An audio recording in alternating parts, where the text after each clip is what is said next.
All right, Tony. Hello and welcome to the Bob and Tom Show. Good morning, good morning, good morning. Kiss my ass, good morning. It's the Bob and Tom Show. Just in case you thought you tuned in to the wrong radio station, I thought I'd throw in a kiss my behind. Christy Lee at the news desk. Hello. Pat Godwin in the performance room. Hey, chick. I say we get a song out of Pat right away. Boom. Boom. Hit town. Hi, Josh. How are you? I'm good, man. How about you? Okay. There's Ace Cosby. Hey. There's Willie Griswold. Good morning. I'm Chick McGee, and What are you doing over here's there, Tom Paul? hitting different buttons. What are you doing? And your mic's not on. God. Hello? Sorry, I have no idea. I got it fixed. Okay, sorry. Did you get it fixed? There was a technical issue I was dealing Yeah, it wasn't you pushing the buttons? I didn't push anything until I unpushed something. Really? Yes. Is that right? Yes. So you didn't cause the music to start playing? No. I don't even know what Really? the music was. That is By the way, every time I turn wild my- logic. You're such a liar. Every time I turn my phone on, it starts playing the song Men Without Hats. Huh? What do you mean? Safety dance or which Safety dance. Is it your ringtone? I don't know what's Do going you on. have music? Did you use your Apple Music? And I don't that have was the that. last song you played? I don't have Apple Music. Okay. I bet you do. I bet you do. Okay, well, I certainly enjoy the song The Safety Dance by Men Without Hats. Sure. You can dance if you want to. You can leave your friends behind. And if your friends don't dance, you can leave them behind. You don't have the radio edit, though, the one that doesn't have the... Oh, I love that one. That's the better one. I Yeah. love that one. That's the intro, right? What happened? I don't know what happened. I didn't do anything. Are you sure you didn't push something? No, over there? I didn't push I like anything. this song. Did you unpush something? Wait a minute. Unpush it. Okay, I unpushed it. That's the only thing I did was unpush it. I didn't Okay. push it to start it, though. You piece of shit. So why is Men Without Hats playing? It's still like the last 3 weeks. Big hit. Weird. It's all just... There has to be something's happening. something you've hit on your phone. Though. Okay, Or your girls played with it. Or That's the thing. Yeah, you hand a phone to a 10-year-old. The next thing you know, Oh, there you go. Man, oh man, it shuts them up, doesn't it? And I hope right now your two younger daughters are just laughing, listening to this. He doesn't know how it's doing it. I told you we'd get him. We can dance if we want to. Wait a second. We can leave your friends behind. Wait. Because your friends don't dance, and if they don't dance, well, they're no friends of mine. Oh, what a great say- song. Safety Dance. Okay, thank you very much. We need to turn the bass up on that. That sounded It kicks in better. a little, yeah. Yeah. It's a good song. Okay, now you said you wanted a song out of Mr. Godwin. Yeah, Is that- right away, is that man. correct? Okay. Something as good as this. The Grammy-winning song Yep. 3 years ago. Boy, you won awards, right? Yeah. Play one of your award winners. No, how about, wait a minute. Yesterday, Yes, sir. we had the song about, was there a song about Taylor Swift and the diapers? Yeah. Yeah. Okay, good. Now, let's do that one. Taylor Swift, here's the story. Taylor Swift fans are employing an unusual trick to And ensure once they again, don't miss a moment of their The concerts. man talking right now is in charge. Okay? Hey, look, I was on line for 9 years trying to get Taylor Swift tickets, okay? $10,000. My entire life has been turned upside down. And I'm in a new house. I don't know if you know that or not. Which I've had to sell to get these tickets. There's so much. $90,000 a piece for tickets. Little does he know, Taylor Swift is ruining the lives of tens think- of thousands of people who You think can't there's going to be a afford the tickets. backlash on that? Well, think of all the kids that can't go because of the They price. can't go, Josh. Does it ruin their lives, or do they look at their kids and go, sorry, we can't afford it? And that's it. Yeah. It's hard to explain that the cheap seats are $1,200 a piece on the secondary market. I don't think that's Taylor's decision, though. That's No, I know. aftermarket I'm just prices, saying right? It's just very difficult to explain that too. Well, there are literally seats that are going upwards of $20,000. How was done to this her Explain fault, to though? your kids or explain to anyone. Versus, it's anyone. I mean, it's Right. I mean, I've but- never seen anything like it in my life. It wasn't her fault with the crash of the initially with the No, sites. It's not Taylor's fault. no, it's not Taylor's fault how much the tickets are now, right? I don't want to get into this. It's such a complicated. It's somebody's fault. No, it's supply. Make it affordable, concert It's tickets. supply and demand. Okay. If the tickets were $4 a piece, she could sell out SoFi for a month. Right? What do you do with your sugar Making packets some right now? origami over there? Yeah. You were restacking them like poker chips. It is a bummer. Have they set aside? Some artists will set aside tickets for, to never be resold, right? Yeah, it's so that people. It's hard to do that now. It's so complicated, and I don't. I want got to you. do it. It's the most boring. But the point is, there aren't any out there that are reasonable right now. Now, the interesting story was that Taylor Swift fans are claiming some of them are wearing diapers to the show so they don't miss any of her songs. Yeah. One fan wrote, "The diaper rash and quote trench foot was worth the moment of Taylor Swift looking right at us." I was don't she know how you get performing? trench foot from wearing a diaper. Yeah, you're the Ardennes Forest in What 1917. the hell are you doing? Peeing on your feet? What? Trench foot takes quite a while to develop. Yeah, I think that they're overstating it. Obviously, the urine dripping Moisture, down your leg into feces. your shoes. Yeah, I was there in the big one. Oh yeah. You were in the stuff Down there in the trenches. Asked me if I'd wear a diaper to the show. Tom, would you wear a diaper to the show? Depends. I resent being a part of that. You were a part of that show. He dragged you right into it. didn't he? Here, this will help all of us. Oh, God. Not this again. What a turd of a song. I forgot it was that bad. It's just awful. Just smog stuff. Hey, Donna, look over here. Oh, that's a shame. Donna. Wasn't Donna's fault? Poor Donna. So, Pat, you have a tribute to Taylor Swift? I'm going to Taylor's show. I can't wait to go. It's 3 hours long. Don't want to miss a song. Thank God I have the pants on my rear end, so I don't leave my friends. Oh, the party never ends. Oh, 'cause Taylor's gonna play. And I'm gonna stay. And piss my pants. I piss my pants. Not a second will I miss. Soaking in my piss. Get home and shake it off. Shake it off. Shake it off. That'll start your morning out. Oh, that's nice. That's nice. And I'm assuming that those wearing Depends, this is strictly a number one situation. Well, of course. Maybe not. I would think if 2 hours into the show, if duty called, and I mean duty, you'd at least repair to the facility, no? One would hope. Yeah, that would be. I'd like to not think about any of this. Somewhat desperate. Other than here, I don't think of any place where I have major transactions. Home and here, rarely. Yeah, it's an emergency if I'm doing it here, but it has happened. Okay. You ever done it on an airplane? No, not the major. Well, coming up, we have airplane etiquette as the summer travel season arrives. It's out the window. It doesn't exist anymore. Am I the only one in the Mile High Club here? Right? No, you're Yeah. Are you, Pat? Godwin? All right. You in the was Mile High that, was Club? that, were you Lindberghing it, or was there more than one person on the flight? No, It was just not me. a solo flight. No. Thank you very much. No, it was me and Fred Noonan. You remember this? Noonan.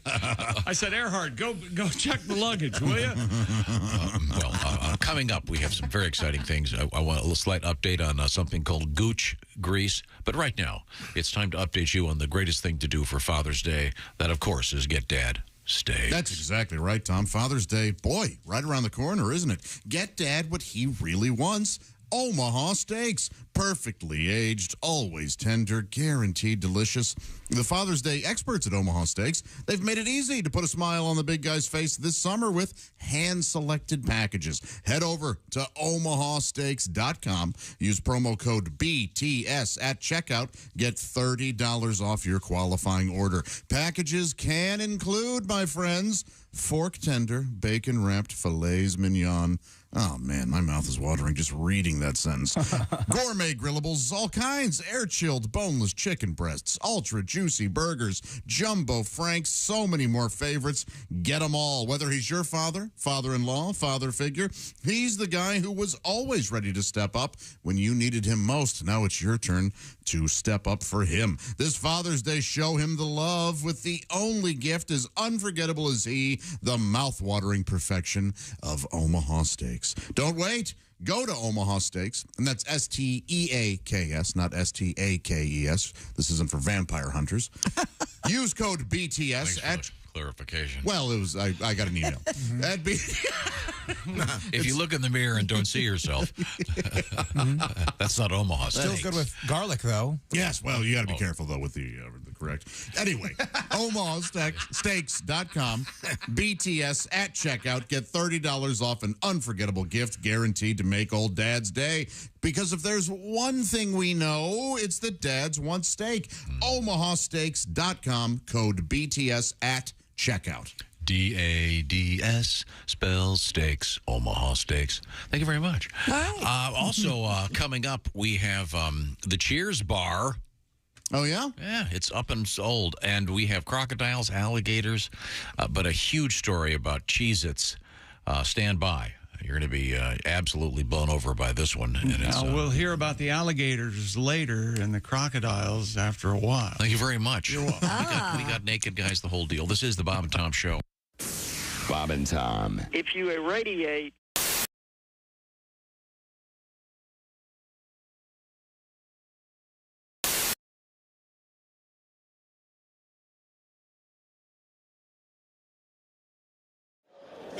when we decided to do this, I said, Tom, we should do a Tim Wilson song.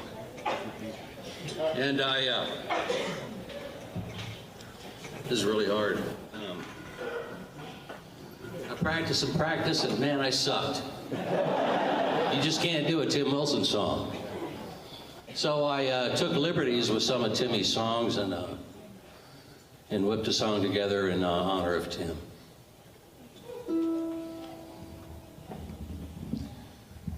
Help me get through this, folks. Can you hear that? Yeah. That's too bad.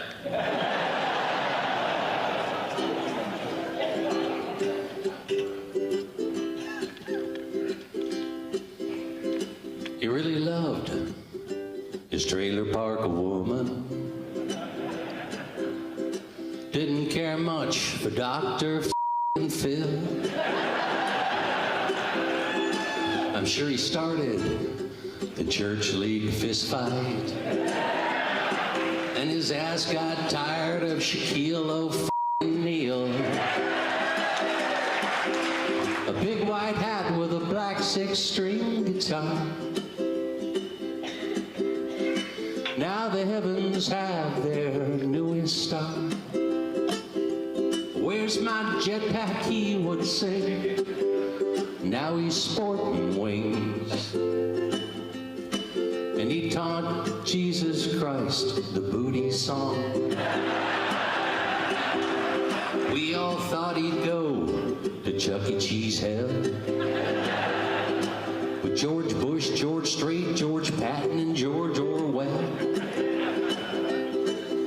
A hillbilly homeboy, I could be wrong, but I know he's tired of me singing this song. A big white hat with a black six-string guitar. Now the heavens have their newest star. Where's my jetpack, he would sing. Now he's sporting wings. And he asked Jesus Christ to join his band. They're singing Georgia, goodbye Georgia, Georgia, goodbye, Georgia, goodbye Georgia, Georgia, goodbye.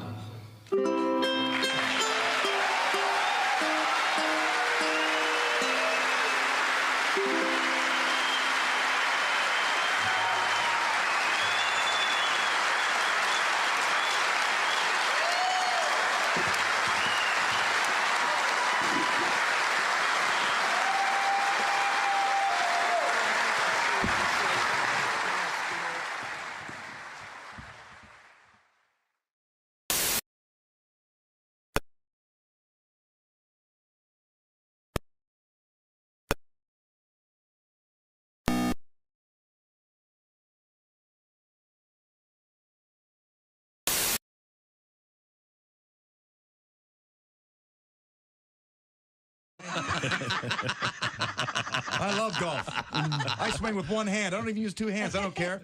The instructor's always trying to change your grip. Like, hey, you're not the boss of me. I hit that ball as hard as I can, walk 6 feet, and hit it again. Every hole I use the driver.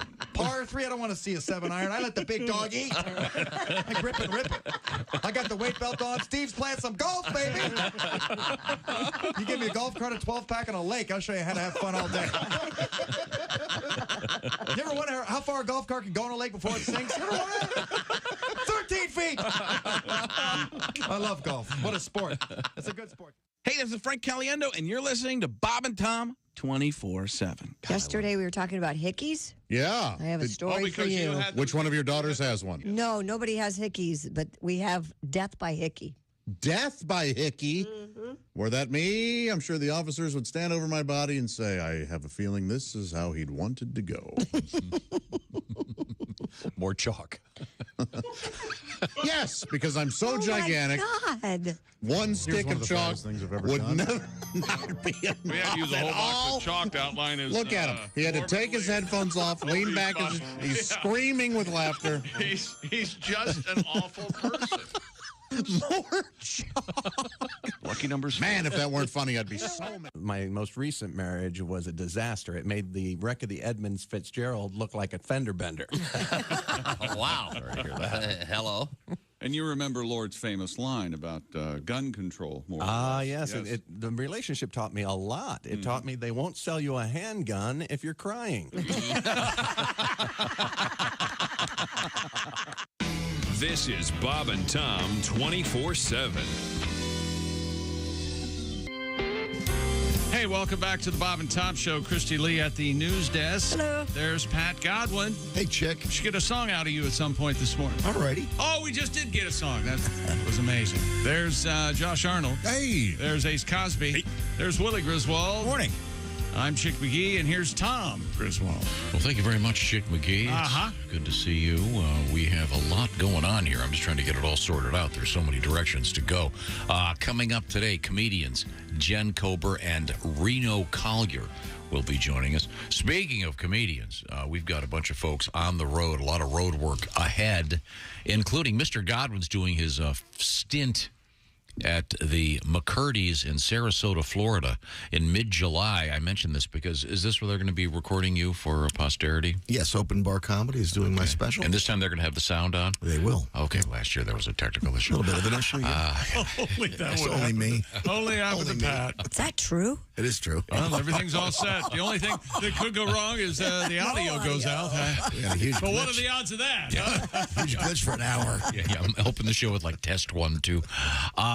While I'm at it, we have Donnie Baker this Saturday at the Performing Arts Center in Newton, North Carolina. Now, rarely does one see the name Donnie Baker next to the words performing arts. There must be some glitch. Willie's got a bunch of stuff coming up, including June 15th through the 17th at the Caravan in Louisville with Greg Hahn. And another dose of Mr. Hahn and Louie, Mr. Hahn and Willie, is Go Bananas coming up June 29th through July 2nd, because that's going to be a live recording with Mr. Hahn and Willie. That's very exciting at Go Bananas in Cincinnati. Now, we are about to turn to the sports page. Do we have any breaking sports news? We have the NHL playoffs last night. That's right, the Stanley Cup, Tom. Stanley, give me that cup. Jonathan Moffrel scored twice and started an early blitz that chased the NHL's hottest postseason goalie. It's a hockey blitz. It's well worth it. Vegas Golden Knights seized control of the Stanley Cup final. It's a hockey blitz. 7-2 winners last night, and they hold a 2-0 lead in the best of 7. You want to copy this name down? Jonathan Marchal. Oh, God.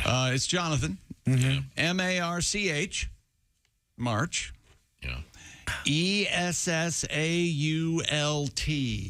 Marchesson. Marchesson. Like Renault.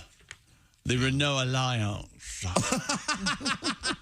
Marchesson. I had a Renault Alliance. Whew.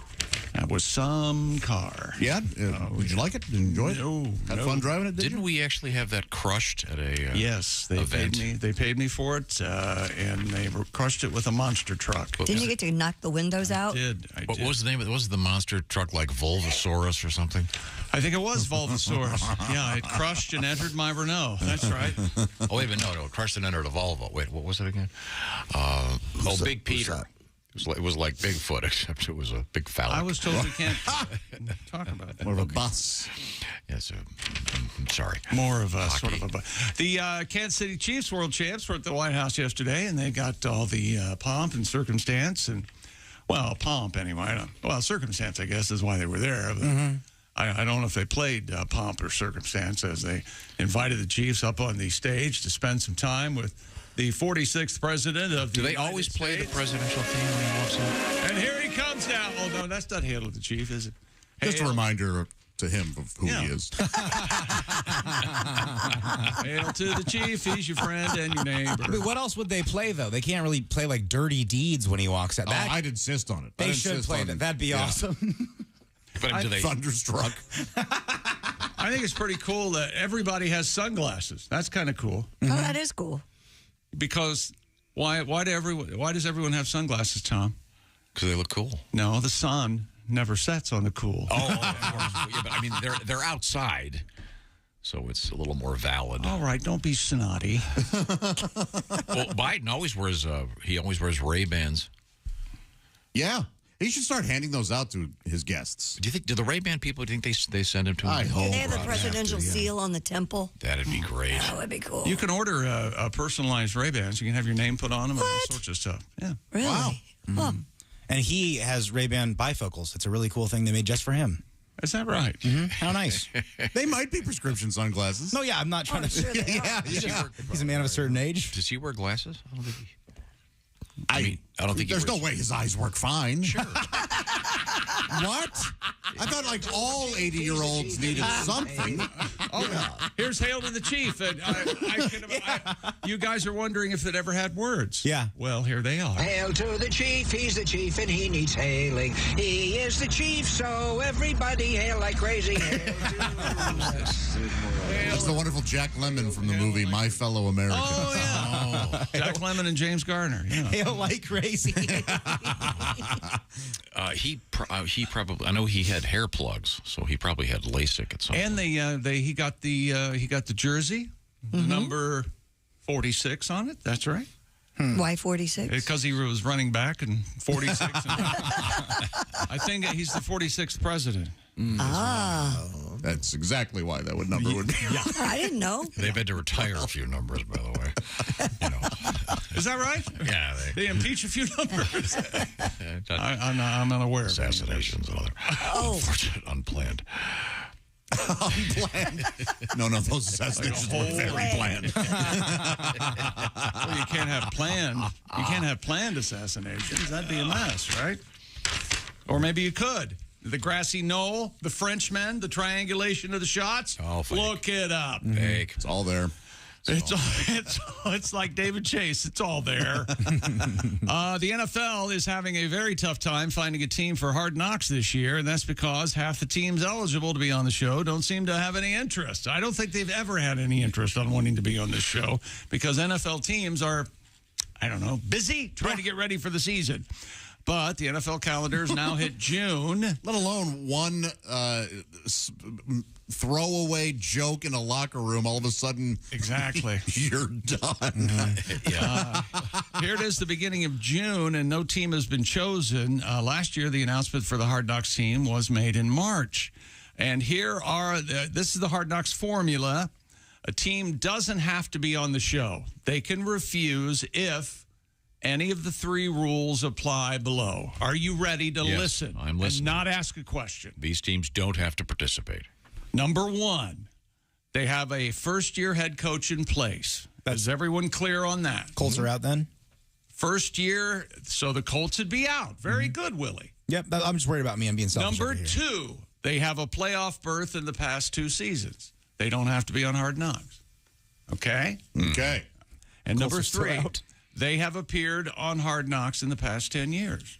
So there you that go. eliminates about half the teams. That eliminates more than half the teams. And here's the 4 teams that the NFL can force to be on Hard Knocks. the Jets. Oh, that's the one. There you go. Yeah, that's kind of done. Probably right? I can see how much cooperation they'd be getting from the quarterback. That has to be done. Oh, yeah. What a wonderful America's sweetheart Aaron Rodgers is going to be, huh? The Jets, the Bears, the Saints, and the Washington football team. They can force those teams to Your be favorite team. Give or take a name. So they are speculating here in the CBS Sports report that, yes, it will be the New York Jets to be on Hard Knocks. So we will see what we will see. You don't watch Hard Knocks, though, do you? No. And then there's another series Amazon puts together. It's Hard Knocks during the season. I think the Colts were on a couple of years ago. The Colts, remember when the Colts Mid-season? were playing very well? Yeah. And this is the team you don't want to find in the playoffs. And then they got on Hard Knocks, and I got to watch them lose on Sunday and then watch them lose on Wednesday night after. I hate it. And then you recap every loss. That's right. And then I had to meet Carson Wentz's kid, and he became likable to me because he's a nice dad, and I just wanted to hate the guy for the shovel passes. Oh, I hate the guy. I found a way. Well, he played for the Washington Football Club. I found a way to dislike him. That'll help. Yeah. Damn right. That and the red hair right away. Great father, 2 great kids, lovely wife. But he's a redhead. He's a ginger. Okay. That's no good. Okay. You ready for America's Next Sweetheart? That's right. It's Coco Gauff. She put aside a skinned knee and a bad stretch in the first set of the French Open. You love it, baby. You like it, French Open? You love it, baby. You know, I told you this. I dated a girl who kissed like a mason jar. She'd come at you. Good. Let me in there. I love that, man. Try to crawl in. Get the fish hook her mouth. You like it when they try to crawl in? No, when I try to, open wide, baby. I'm coming in. I'm coming in the French Open. There are people trying to eat breakfast right now. You may want to. Yeah. He sounded like the wild kid on the wild thornberries. I know no one gets that reference, but Google it later. You'll have a fun time. Anyway, met them. Coco Gauff, she's 19 years old, American, 7'5", 6'2" winner over Anna Carolina Schmeidlova yesterday at Court Philippe Chatrier. A lot of French stuff. Next for Gauff will be a rematch. Number 1, Iga Swiatek, who beat her like a redheaded stepchild in last year's final at Roland Garros. Of course, Roland Garros, a French inventor. He built the Eiffel Tower. Isn't that something? And came up with the Champs-Élysées. And he developed the two-wheeled unicycle. Before Very then, practical. He came and he goes, "Why is everyone falling over at a wheel?" You have 2 less injuries. I am Roland Garros. You will listen to Roland. And you will French Open me. Oh, every woman loves it. Here's the famous race car driver, Philippe Gash. There is a Philippe Gash, right? Philippe, yeah. I mean, Philippe Gash? Time now to take a little mental break here and a little bit of, I thought we could use a little Father's Day poetry. Father's Day just around the corner. Who doesn't want to hear a little bit about Father's Day from Paul Gilmartin? A little Father's Day poem. Not too far off. Yeah, not too far off. Dear old Dad, it's Father's Day, and I just want you to know you're the best there ever was at the things I'll list below. Stinking up a bathroom, snoring like a beast, teaching me to mow the lawn before I had front teeth, showing how to hide your feelings, overemphasizing winning, teaching me the birds and bees at a Cub game between innings.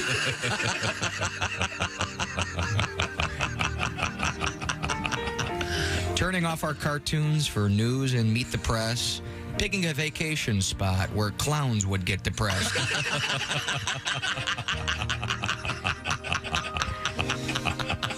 Never taking out the dog, forgetting my friends' names, getting drunk and sleeping through all my baseball games. I guess as I grow older, I'm supposed to get like you, and I admit I've noticed in some ways that this is true. When I yell, my veins pop out. I've yet to touch a broom. I chuckle in my lazy boy when gas clears out a room.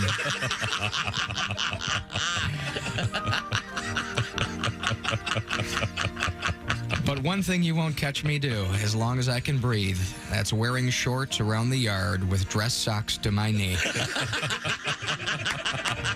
A little bit of poetry from Paul Gilmartin celebrating Father's Day. We now return to Mr. Chick McGee at the Bob and Tom Sports Desk. The Indianapolis Colts have made the announcement they are aware the NFL has opened a gambling investigation into one of the team's players. The team spokesman also says the team will have no additional comment, and the player's name is... It's just speculation. Right, I don't know if I want to say it on here. It's a cornerback? It's just a Twitter thing. It's very Googleable, but I don't want to spread misinformation. All right, sir. And, of course, the NFL suspended 5 players, including 4 from the Detroit Lions for gambling policy. And, of course, if suspensions are being handed out, the Washington Commanders can't be too far behind.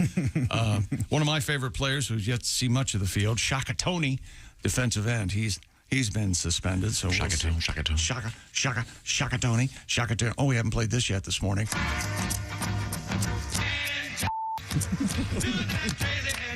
You know, that's how the French Open could start. Start with that, and then give me that French Open. Doesn't that come first? You French Open, and then there's no way to no wrong way to French Open. Start with it. You can end with it. You can be in the middle with it. You have a wide tongue, John. When I French a girl, I also do it to the song Alouette. Oh, gently.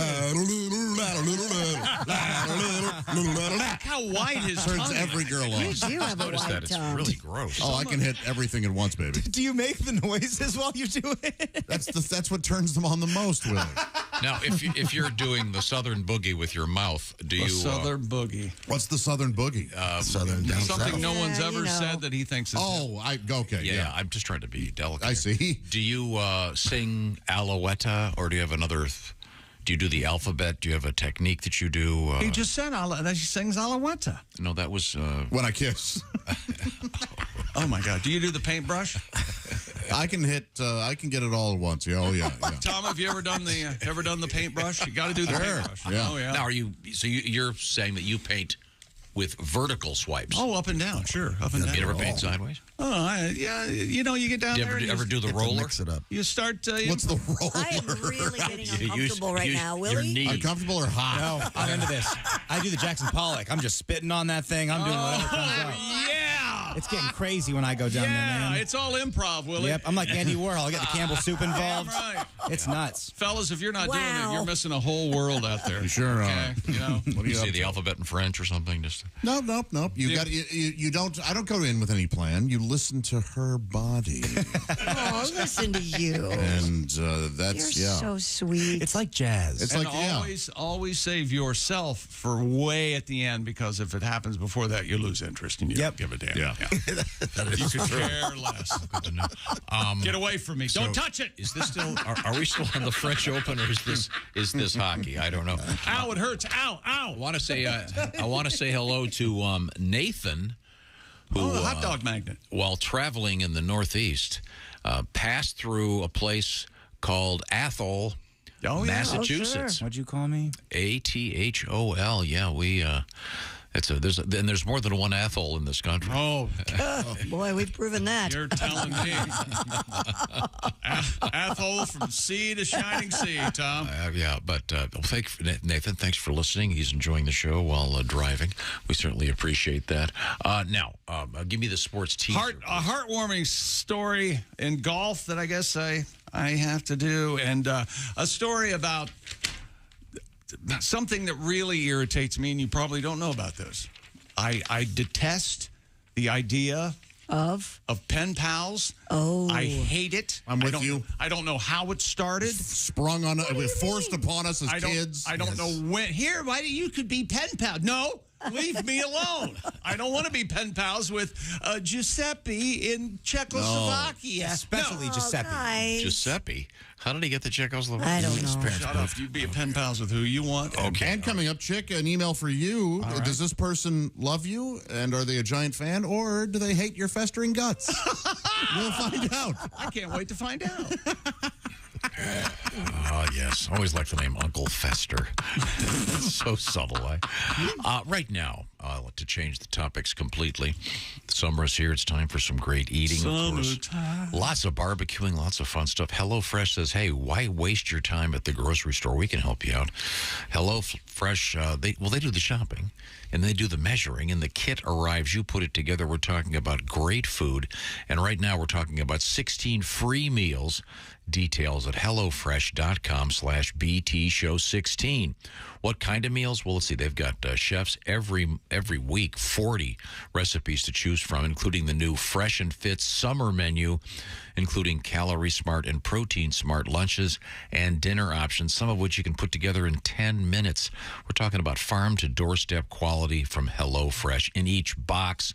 Willie, what you been working on over there? Man, check out the sesame soy pork bowls with chili mayo, cilantro, and crispy onions. HelloFresh sends you 10 ingredients. Put those together in 4 easy steps. In under a half hour, you're enjoying this delicious pork bowl you made at home with help from HelloFresh. This is restaurant quality stuff, ladies and gentlemen. You'll be out there catching some rays, having a great day. Don't go to the grocery store looking around. Where's the sour cream? Is it near the horseradish? HelloFresh has done all that for you. Sign up today. 16 free meals, free shipping. That's right, 16 free meals and free shipping. BTShow16 is your code.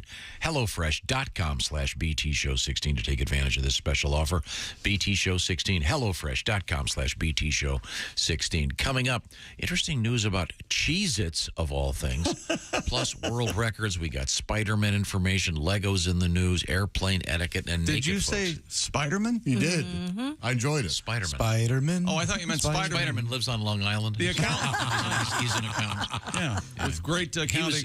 This is a sequel to the movie, the Broadway show Cats, K-A-T-Z. Yeah, okay.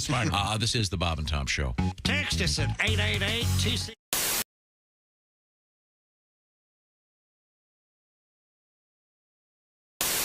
Now, Rodney's got a record out there on Capitol Records. Yes. Can't miss it.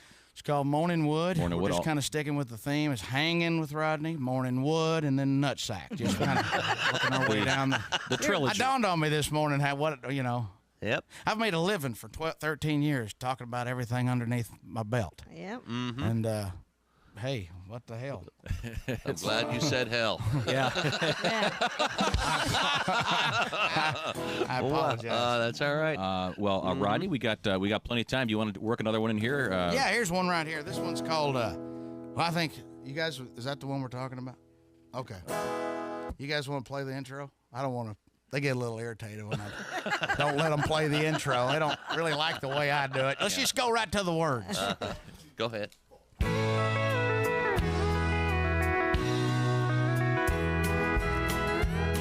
I remember way back when I was just a boy going places with my mom and dad. It used to scare me to death how Mama used to act after 6 or 7 beers she's had. We were sitting at a table when Mama got disabled, all the liquor running through her head. Soon I got to joking, Daddy wasn't joking when he grabbed me by the arm and said, "Don't look now, your mama's got her boobs out showing everybody in town." Faces turning red, we were wishing we were dead, there were people standing all around. Mama gets to drinking, there ain't much thinking, there's nothing anybody can do. Just to hope and pray there never comes a day when my mama's out of drinking with you. Well, we got her in the truck and we started driving home, and Mama said she had to go. Daddy pulled it over, we were standing on his shoulder while Mom was putting on a show. And he started up a truck, Mama stood up with her pants still around her knees. When we heard Mama holler, "If you give me $1, well, I'll let you take a peek at these." Don't look now, your mama's got her boobs out showing everybody in town. Yeah. Faces turning red, we were wishing we were dead, there were people standing all around. Mama gets to drinking, there ain't much thinking, there's nothing anybody can do. Just hope and pray there never comes a day when my mama's out of drinking with you. Just to hope and pray there never comes a day when my mama's out of drinking with you. Yeah. Oh, Rodney. Rodney Carrington.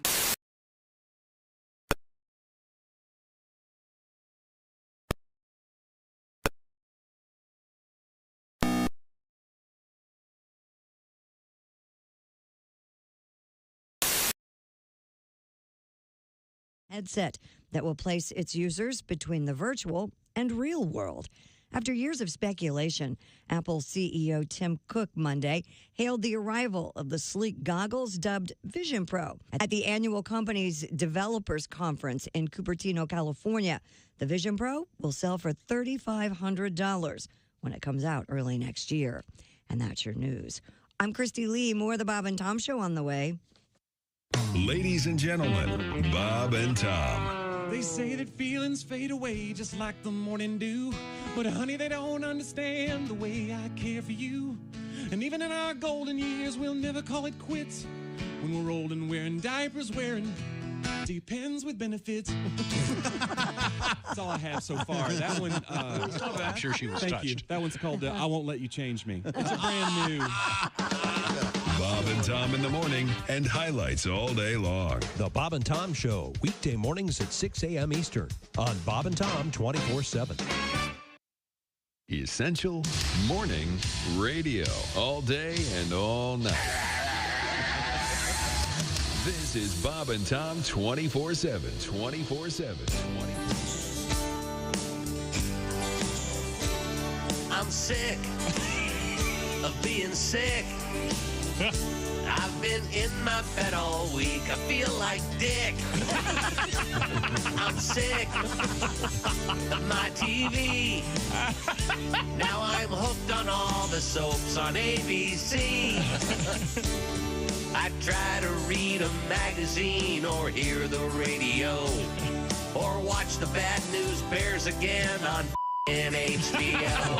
I'm sick of being home, 'cause you think of stupid things when you're alone. I'm sick of this old house, and today I might try on my wife's new blouse. I saw two women fight like cats on Jerry Springer's show because their mom was sleeping with their older brother Joe. I'm sick of feeling bad, but at least my older brother's not my dad. I'm sick of these four walls, and my arms are tired of playing with my dogs. I'm sick. Bravo. Thank you. Good morning, sunshine. Bob and Tom 24/7. 24/7. 24/7. Are the stars out tonight? I don't care if it's cloudy or bright, 'cause I'm blind. Jeez. Lowell Sanders is here with us. I'm on the road. Are you now, Lowell, single? are you a I'm single man? Yeah, I left a wife in Detroit. Oh, okay. I see how it works. Police should have found her by now. I'm kidding. They won't find her. Ain't no way. You're that good, aren't you? I got thrown out of J.C. Penney the other day. Really? Yeah, fondling up the mannequins. You believe that? And that ain't my fault. Have you seen the mannequins in there? Uh-huh. And they taunt you, too. They got the little short skirt on, arm up, kind of waving you over. You know what I mean? Shoot. I tell you what, if you ask me, the little whore was asking for it. Hey, this is Henry Phillips, and you're listening to Bob and Tom 24/7. Well, what else would you... Be entering the building. Ain't gonna be. Oh, hi. You caught me. Hello. Welcome back to the Bob and Tom Show. Oh, this is. Was that I just need to know real quick. Was that a disappointed fan? Yeah, that was a disappointed fan. Where the hell is he? Actually, this music is for if you're going to French Open over the weekend. Ah. Start opening your mouth when the door opens. No. Dinner sure was lovely, and learning about you was really fascinating. Yeah. Sparked an interest in me, and what do you say?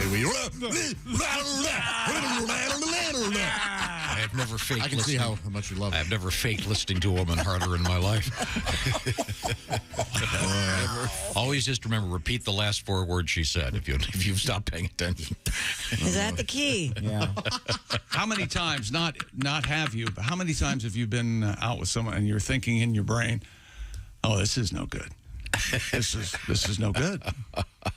I have to double down, triple focus to listen. I bet you do. We are very well aware of I mean, that. all the time. Yeah. Yeah. To anything. Yeah. Willie, being his son, your thoughts? No comments. No. There's Christy Lee at the news desk. There's Hi, I'm listening. Pat Godwin. Hey, Chick. Josh Arnold. Hi. Willie Griswold's here. What's up? There's Ace Cosby. Hey. I'm Chick, and now here's Tom. So you probably hear, did you just hear what I said? A lot. I'm sorry. What? Yeah, that's a problem. Well, and now he's got hearing aids, so he can't hear. And the fun thing about his hearing aids is he just chooses not to wear them. Yeah. The week after I got him, one of them broke, so I got to get them fixed. Oh, okay. Yeah, My brother-in-law just turned them off when he wants. He still has them in. You just really? don't know. Do you notice anything that happens right before he turns them off?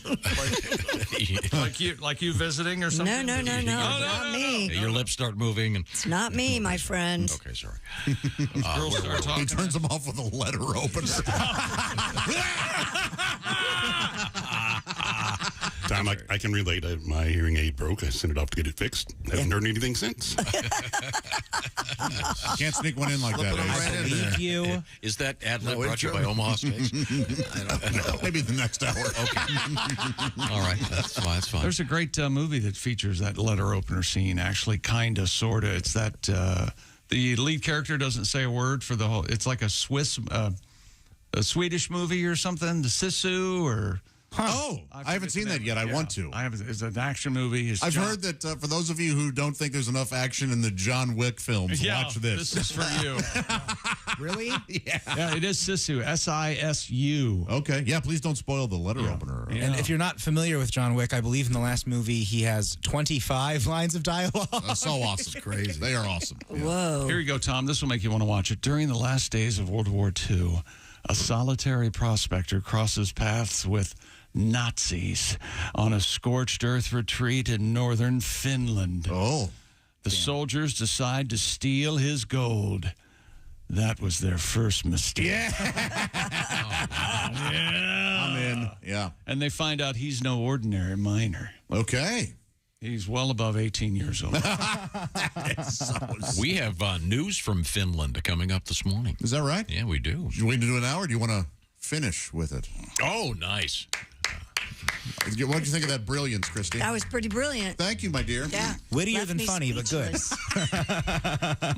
No, It's one of those comments you go, you don't laugh, you just go, Yeah. That was an amusement. Now, in the world of sports, do we have anything else? Oh. Okay, you ready? 2 women living more than 3,000 miles apart have broken the Guinness. Whoa. Where's the intro? Of a stupid world record. They've broken the Guinness World Record for the longest lasting pen pal friendship. Yeah, Isn't that nice? I like letters. Oh, my God. Ruth McGee of Ontario, Canada, and Barrow, Richmond, because, yes, she's shaped like a barrel, of Liverpool, forged a close relationship more than 80 years ago after they were paired up during a pen pal project in 1939. Oh, my God. He wants to smooch her so bad. Now aged 95, they hold the record for longest lasting pen friendship with 83 years, 172 days of correspondence. Do we know if they've ever met? And they have all the letters. They have all of them. And they Have they read met? them. That's the thing. It doesn't say. If they've met, I don't think it counts. Yeah. You're then you're pals. You're not just pen pals. What is it? Yeah, this is 2 women, Ruth and Beryl, but maybe like Meryl Streep, but with a B. B-E-R. Yeah, it's a very British name. Yeah, His dad was Cooper. Maybe they could. That's because he made a barrel. Yes. Wittier than funny, but yeah. Wait a minute. So that's a new feature, wittier than funny. I like that. So maybe these 2 girls could meet and start kissing. and live happily ever after. Right. Whatever. Elderly ladies. Well, late life, Hey. 8 Life Grand? French opening? Have you read any of these letters? I mean, during World War II, it's really interesting. Yeah? Yeah, the British lady writes, my house was bombed and is on fire, and the Canadian lady goes, I saw a moose yesterday. So, different types of drama for the lady. Yeah, my house isn't on fire. Yeah. Not being bombed by The sirens are ceaseless. Yeah, I heard some birds. Beautiful. Very relaxing. Pretty quiet over here. Maybe cold, but it's quiet. Their book is called From Pens to Depends. As we continue our Depends hunk. Yeah, the old Depends vein of comedy. It's interesting that Depends are like the Kleenex of adult diapers. Yes, they are. I feel like Huggies are the bigger brand. Not for adults? Huggies are for Do they make kids. adults? Well, he said diapers, not adult diapers, right? Oh, sorry, I meant adult diapers. Adult diapers? Does Huggies make adult diapers? I hope so. I don't know. With little animals on them and cartoons and stuff? That'd be fun. I doubt it. No? Maybe like New Yorker cartoons, something a little more sophisticated. Yeah. The pig Talk about more witty than funny. And I'm not even convinced of that. Last Thursday's was quite pedantic. Look at this up by my crotch. The pig is asking for a bank loan. Isn't that funny? Well, that's a sweet story. Pen pals for all these years. They made us be pen pals with kids. We had to do that in grade school. Other than email, have you written a letter, Tom? Not in a while. Freehand. Thank you notes, that sort of thing. Yeah. Yeah. Really? Any love letters ever? Oh, yeah. Not really. Why not? Going on and on. Why don't you write a love letter today? She'll love that. Yeah. That was a I print. I can't write script. That's okay. Yeah. Can you write cursive? You can write. I can write cursive. You just but I print, and it's all caps for me, too. So that's an old. I do. That's how I write. I do Am I both. reading so a you're letter or a shouting. Spider-Man comic? I go back and forth between printing and cursive. While you're writing? Mm-hmm. So it's like Spanglish, except it's with the. Yeah, it's exactly like Spanglish. Finish the joke you wanted to say. Do it. No. I'm saying it's analogous to Spanglish, and that it's half one thing, half the other. Okay. I suppose these ladies are still writing quill to paper or pen to paper. I hope so. They're not just emailing. Yeah. I don't want them to be keyboard pals. I want them to be pen pals. Knowing your background in fake IDs and things, that you had some made amazing fake ID passports, driver's license. Do you ever get into calligraphy at any point? No, but I know some people who do that. Is that right? It's so pretty. Yeah. Very, very artistic. Really no reason to do that. What are you talking about? It's flowery. Come on. Yeah, it really is. Goodness, you don't like something... What a beautiful hand she has. Oh, yeah, that's ostentatious and unnecessary. What's wrong with you people? They wrote something and then went fishing. Done anything else. Hi there. Oh, look, this rose turns into the letter H. Oh, that's something. Wow. Okay. That's something. Now, what is coming up in sports? We've got golf and David Rush. Okay. And a record. We got nudity. We got crocodiles, alligators, Spider-Man, and an update on Gooch grease. This is the Bob and Tom Show. Thanks for listening to the Bob and Tom Show this morning. Even though we're...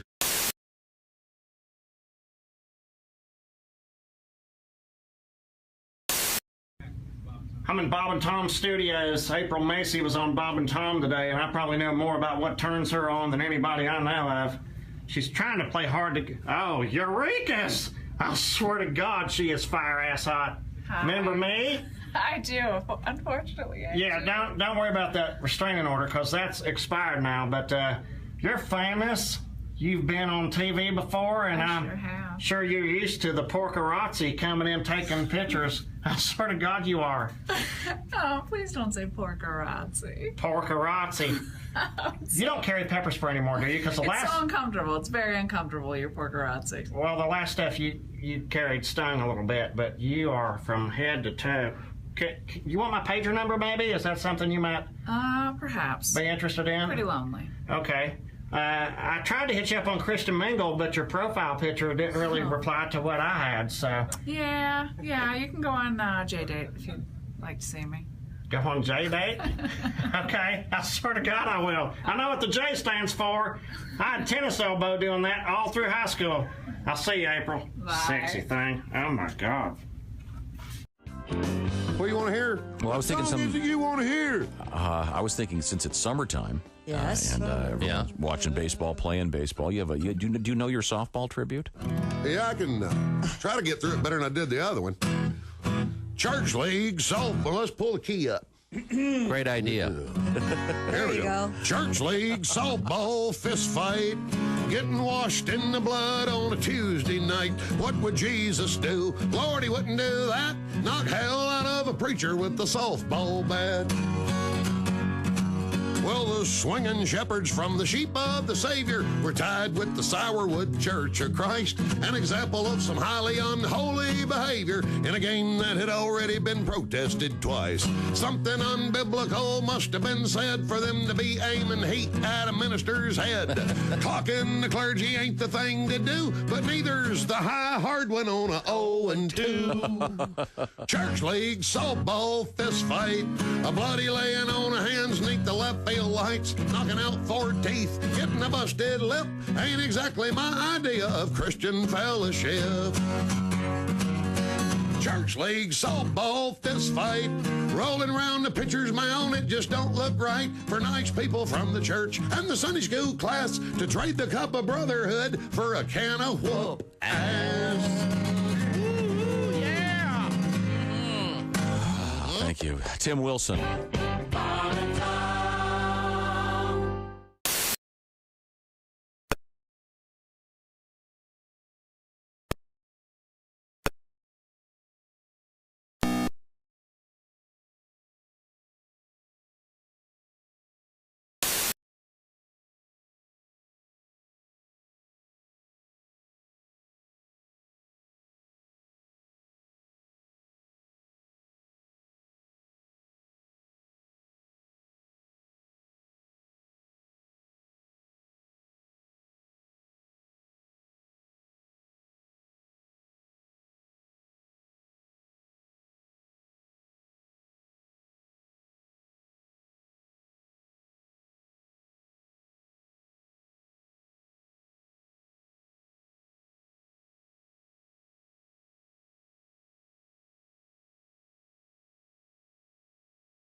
Time, Rommel zombies about to uncover the sword of destiny in a Vandalic horde in Tunisia.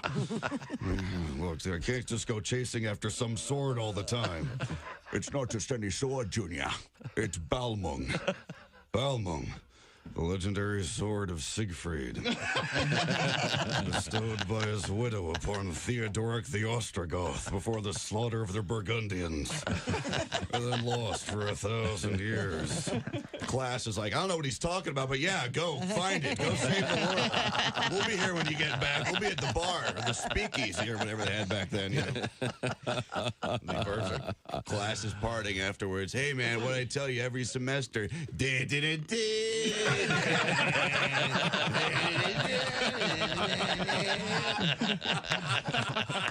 Hi, fellas. This is Floyd Tucker, the over-the-road trucker. You're listening to Bob and Tom 24/7, of course. When grandfather dies, life will be strange. When grandfather dies, my whole world will change. When grandfather dies, I'll scream and I'll yell, 'cause I'll be rich as hell.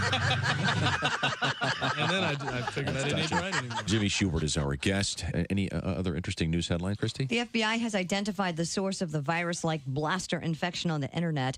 The suspect, an 18-year-old who has not been identified but is expected to be arrested today. Now, can we execute 18-year-olds in our society? Yes, we can. Okay, I'm there. I'm voting for it. Yeah. You know, you can tell the kid's not getting laid. Any kid that's getting laid on a regular basis is not creating computer viruses.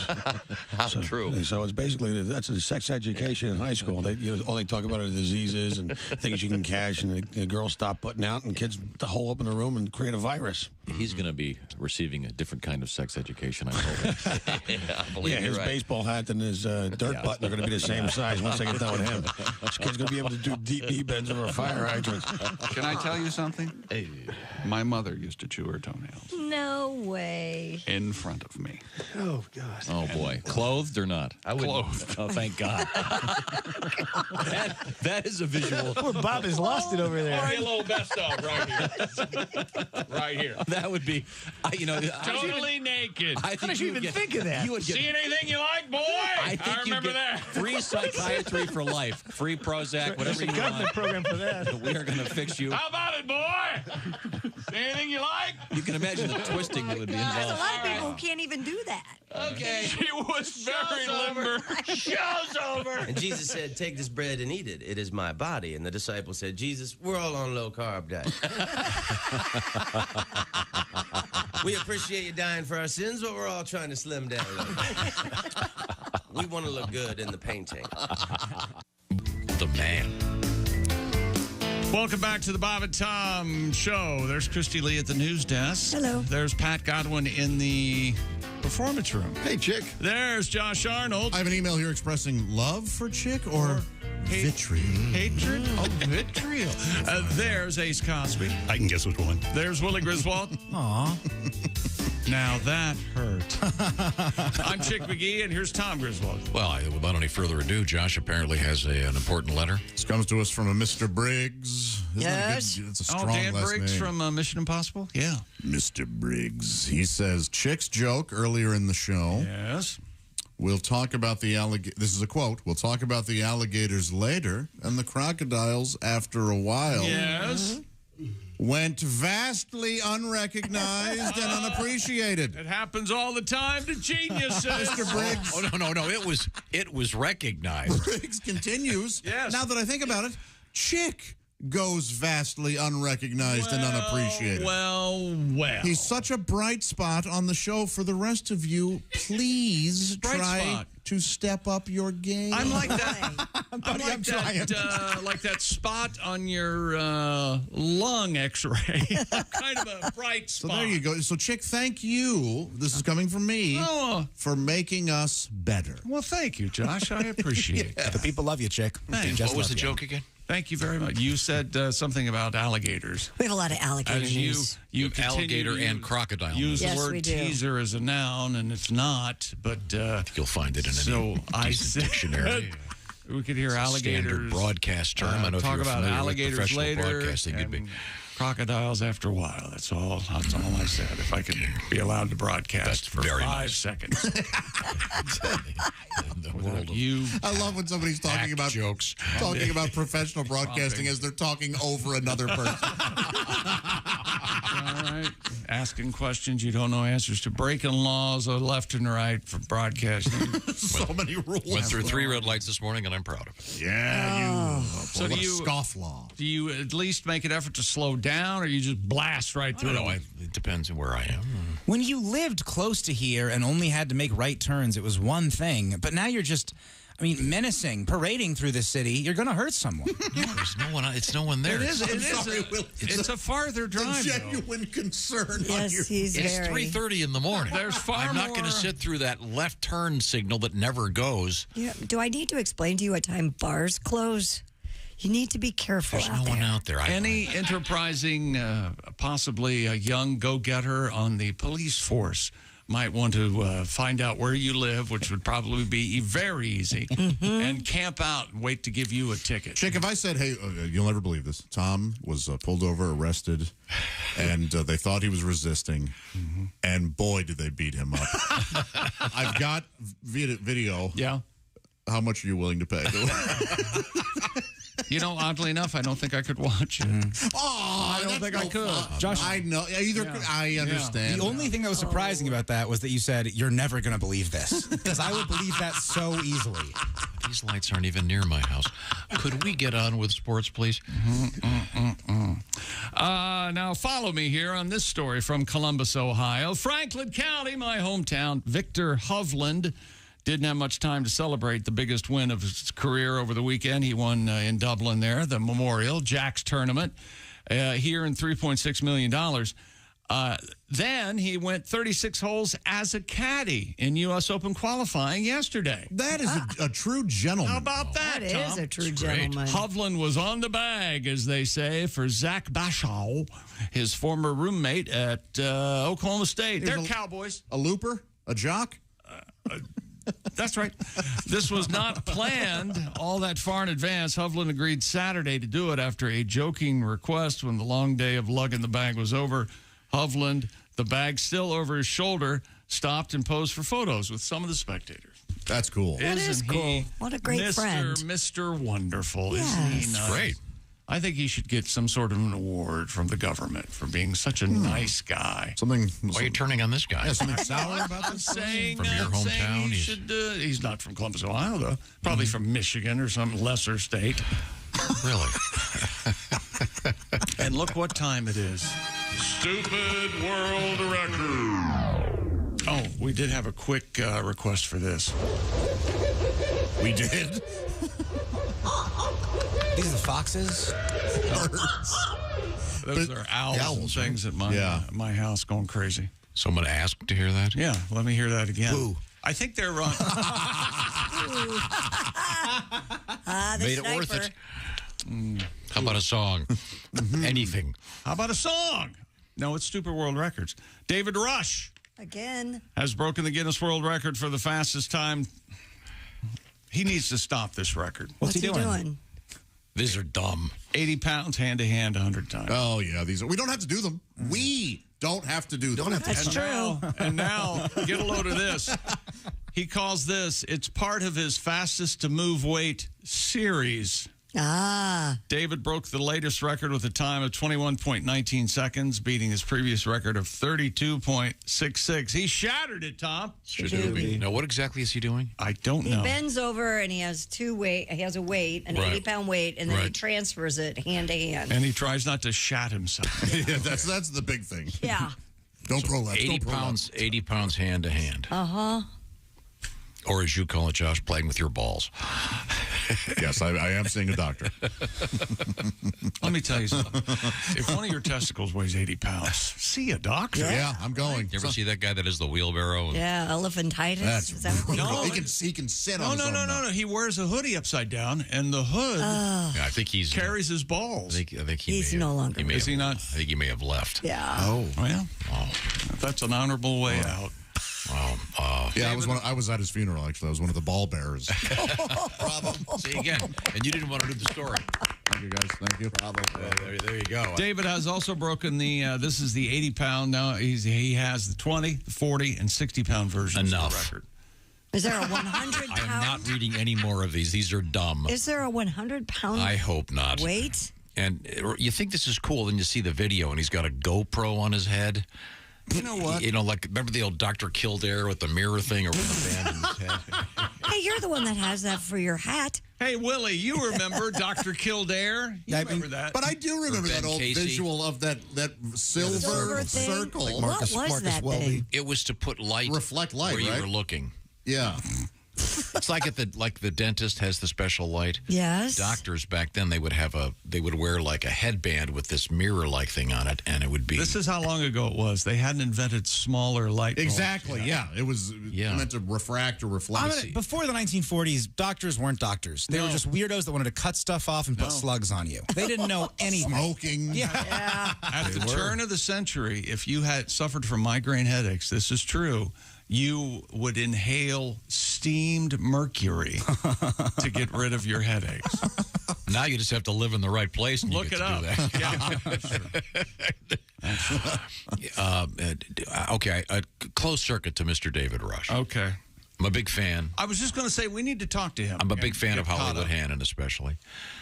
David, could we get back to doing cool stuff with chainsaws and like unicycles that are on fire instead of barbell stunts? Boring. I think David would go, hey, guys, you don't have to cover everything I do. Right. How about In running? fact, please don't, he might say. No, but this is essentially, if you watch one of these, it's basically you're playing hot potato with yourself. Right. But, Left, right, left, right, left, right. but the difference between us and you is we would never watch one of these. I like the running and juggling. That's what I'm Those saying. are kinda fun. Let's set the unicycle on fire and juggle chainsaws. That is something. Those are the cool records. That is a show. Okay. Just saying. No, we're not going to do any more hand-to-hand dumb records. We're done with them. Okay. Now, coming up... we'll find something. That'll keep them. It's unbelievable. That's a teaser. We have airplane etiquette. We have... Cheez-It's in the news. The Cheez-It story is amazing. Are they another flavor blasted? nude guy. Every naked guy, like, every day now. Can we start doing teasers like the news does? And coming up, is this one life hack killing you slowly? We'll be back with it. Don't you hate that? Is this everyday thing you do, killing children in another country? What? Is your cat psychic? And we'll tell you the fruit that enlarges peni. Okay, that's all coming up. We do have a Spider-Man story I think you'll enjoy. Spider-Man. Coming up.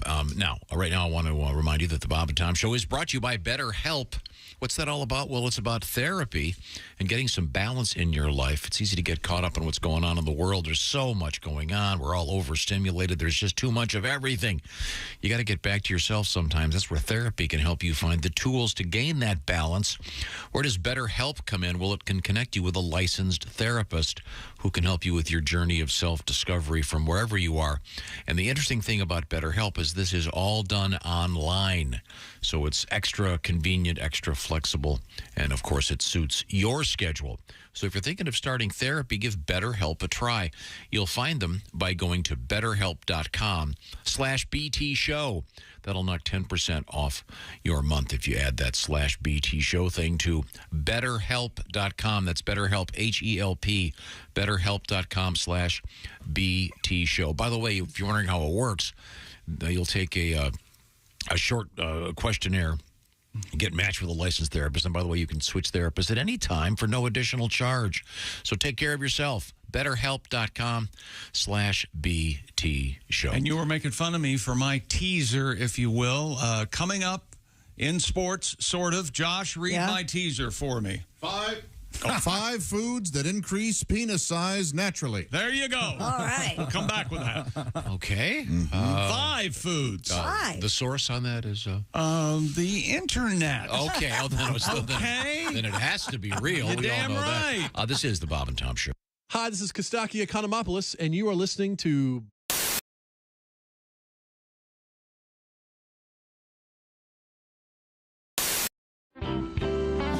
This is the Bob and Tom Show. Hello. And we've had a wonderful morning because we have a terrific guest in the studio. He's sitting next to Christy Lee. It's a veteran of many years with a guitar.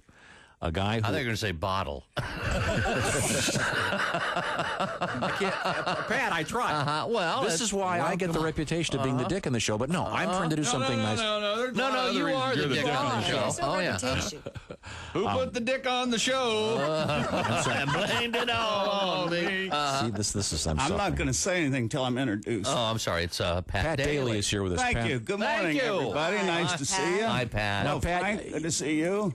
You do an annual residency, if you will, at Sloppy Joe's. That's the place that does the famous Hemingway lookalike contest every year. Yeah. And you could actually... And you win every year, You don't could certainly place in that. They've been after me for a lot of years to do that. And now I say I'm too old. He shot himself last year. Oh, yeah. All right. Let me play a song for you. Okay. Please.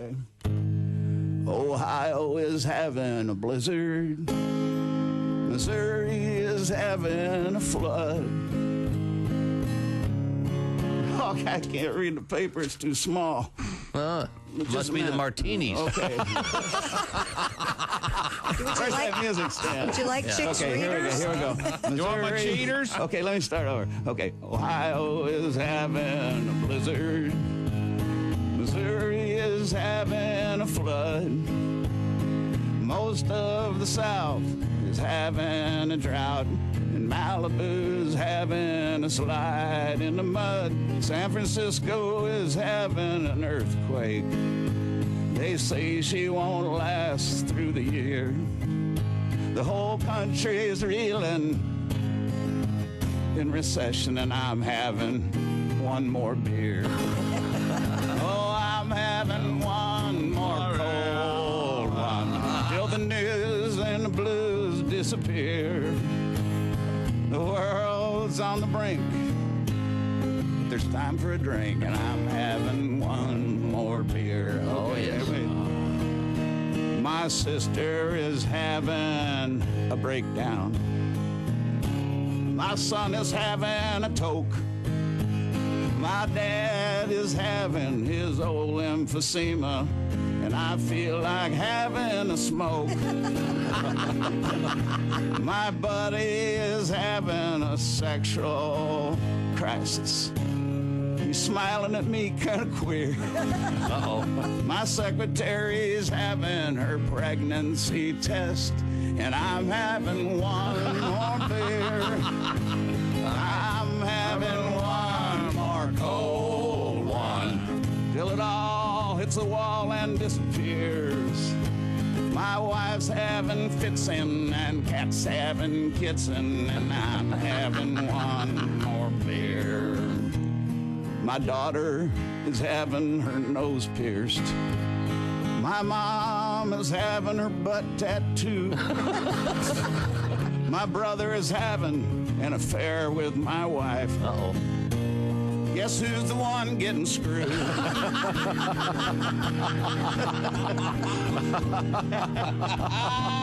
So if you're having heart palpitations about the way things are heading around here, just give that waitress a pat and tell her that I'm having one more beer. Yeah, geez, I'm gonna have to practice that one. I love that song. I couldn't read my words. That's all right. I don't know why. I gotta get them up this close now. Stick around. This is the Bob and Tom Show.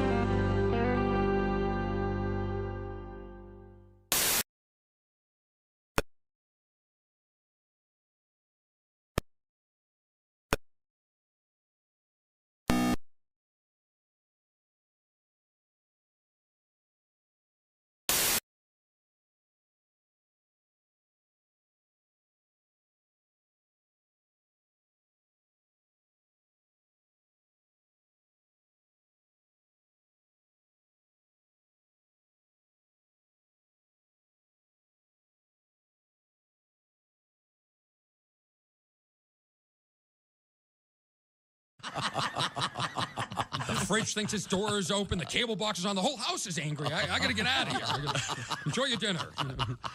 That's great. Is that true, though, about the texting appliances, or is that a premise? Guaranteed. No, that's absolutely. I read about that, and I was so excited. I'm like, I'm gonna get this on the Tonight Show before everybody else starts doing jokes about washers and dryers. And of course, I forget it, and I sit down and Jay goes, "Yeah, you'll do it next time. Don't worry about it." That's a great joke, though. That's Jeff Rothband is our guest. Jeff is a fine comedian. I actually had to do that once. What? Be a pallbearer, and that, Oh, my that's God. heavy. Yes, that's a it's heavy heavy. job. Yeah, I actually had to go to a funeral, and I was asked to be a pallbearer, and I always a pallbearer. Never the corpse. You don't say we didn't warn you. There's laughter ahead. You guys want to grab lunch? We can't go anymore. Holy That's cow. a good day's work, everybody. Bob and Tom Show. Christy Lee at the news desk. Hello. Pat Godwin in the performance room. Hey, check. Josh Arnold at the sidekick chair. Hi. There's Ace Cosby. There's Willie Griswold. Good morning. I'm Chick McGee, and here's Tom Griswold. Thank you very much. Probably should get a song out of you, Pat. You all righty? Oh, we got a lot coming up. Pat yelled at me in the green room, Tom. About what? Said I have an attitude. Do you? He does today. I didn't know I did. Oh. I was just answering him honestly. Can you Was it something he didn't want to hear? something illuminate that situation, possibly? Or? He goes, "Do you ever listen to this podcast?" I go, "I didn't know about it." He goes, "What's with your attitude?" You know what? On second thought, maybe I did have a bit of an attitude. Okay, well, it's okay. It's okay. And, can you grab that? Hello, Bob and Tom Show. Well, this is Dick Hitzwater sitting in for Lester and Tilly's. And this is some of their news. Well, as you know, Father's Day is coming up soon, and there are tons of great gifts for Dad. But some Father's Day presents are, shall we say, less than stellar. Through exhaustive research, I've assembled a list of some of the worst Father's Day gifts. A DNA test kit, along with a card that says, "Let's find out once and for all." More bad gifts for Dad, a 10 CD set of Celine Dion's greatest hits with a note that says, "Have fun jamming out." Yeah, that's yeah. A compilation tape of every school function. Either he missed or fell asleep while watching. More bad gifts for dads. Tickets to an Oakland A's game. A trophy that says parenting, 4th runner-up. Another bad gift or two. A necklace made from your old baby teeth. A mug that reads "World's Best Farter." A pair of Kiss the Chef Speedos. The piggy bank that you glued back together as a kid after he broke it open to get beer money on a Friday night. Yeah, that's a nice gift. And finally, the worst Father's Day gift of all, a link to your mom's Tinder profile. Ooh. Well, this is Dick Hitswater sitting in for Lester and Tilly's. And this has been Some Other News. Thank you, Dick. You look puzzled. I am, but I'm sure it can be answered. You've never heard of the Lesser Antilles? Do you want to hear about the 5 foods that increase your penis size? Sure. Naturally. Is it just like banana and cucumber and eggplant, but you have to shove them in your pants so it looks bigger? No. Is that it? Number 1, onions. Huh. Research shows onions are great for creating healthy blood flow circulation throughout the body to the heart. This is brought to you by the Valdelia Tourism Board. I like a sweet onion, man. Oh, yeah. Man. You can almost eat it like an apple.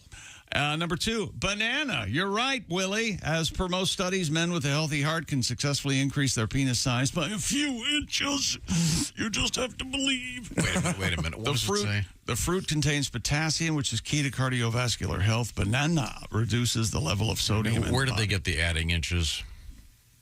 It says increased penis size by a few inches. Yeah. That's what it says. Blood flow. Well, that's what it says, but what is their source on it? Okay. All right. Wait till you bring in one of these harebrained. Number 3, spinach. The Persian origin edible flowering plant. I didn't know that. Did you know that? Spinach is from Persia. It's a natural penile enlargement food. Really? A potent source of magnesium. It dilates blood vessels for smooth blood flow. You Boy, you never show that on Popeye. Boy, it's always those thin girls. Those thin girls can really take it, can't they? Yeah, they can back to the number 4, salmon. Oh, Tommy. Wow. You like salmon. Onions, also salmon, generate a healthy blood flow. There you go. And finally, watermelon. They have high amount of citrulline amino acid, which helps in enhancing penis size. They just get right to it. all right. So have they done a proper double-blind study where they had people eating all these things? The fruit gets converted into the well-known penis-friendly L-arginine amino acid. Now, our buddy Nick Nolte used to have L-arginine in his system to create, wasn't it nitrous oxide in the body or something, so he could be high all the time? Some quackery. Okay. Wow. Doesn't L-arginine sound like a superhero from some foreign country? A foreign country. A luchador, maybe? Yeah. By day, he's L-arginine. Yeah, a luchador. That'd be perfect. It's a luchador. Yeah, yes. So I'm sure a healthy eating and eating lots of fruits, obviously very good for you. I don't think that you can take the average person, the average man anyway, and do that diet and suddenly... It says down here at the bottom, expect to gain 3.5 inches. No. Really? That's what it says. That's a lot of... I eat a lot of those foods. That's what it says. Well, you can't get any bigger, of course. No, you're out of skin, aren't you? Yeah. That's why you're farting holes in underwear. That's probably. Underwear's so tight, it's just don't know where to go. Stretch so thin. That's the problem. Yeah. It's like rolling up a garden hose. Is that sports? I bet there's something to make boobs bigger. If you care about that sort of thing. Boobs? Silicone? No, but foods that make them. Some foods. I imagine the average healthy diet, which would include plenty of fruits and vegetables. Why are you poo-pooing this fascinating stuff? This science. Because it's quackery.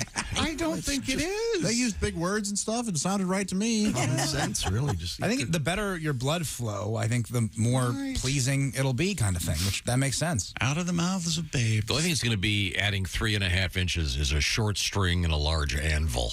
Okay, I'm on record as saying that. So Tom is on record as recommending people do that. Yep. Stretch your wiener. While you're listening to our show, stretch your wiener.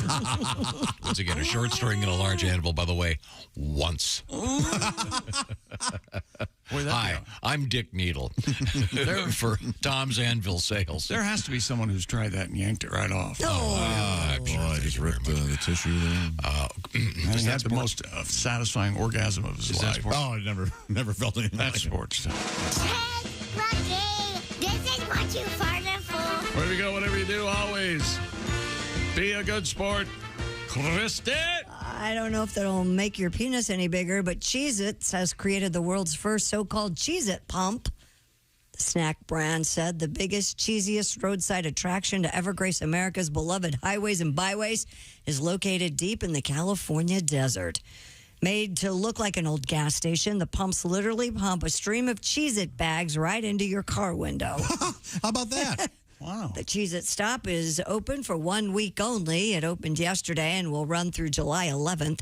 Located at 61943 29 Palms Highway in Joshua Tree. It'll be open from 10 to 6 Pacific Standard Time daily. Beautiful country out there, Tom. As for why Cheez-It launched this unique roadside stop, it said, quote, because what's a road trip without Cheez-It crackers to snack on? Sure. Brand added, not only is it an absurdly delicious invention, but also completely free for visitors. How about that? Wow. Do they have, like, how you have a regular gas and premium gas? Do they have regular Cheez-Its and the flavor blasted Cheez-Its? I don't know. Do they have flavor blasted cheese? If you haven't tried the flavor blasted Cheez-It, you're not living, my friend. It looks like a gas station in the middle of the desert. Cool. And they've got the whole thing built as one of those giant roadside attraction statues. Nice. Very funny. Now, Josh, didn't you at one point date exclusively mothers with small children because you like Cheez-It so much? That's true? Exactly right. Yeah. Oh, yeah. I'll eat him out of a car seat. That's right.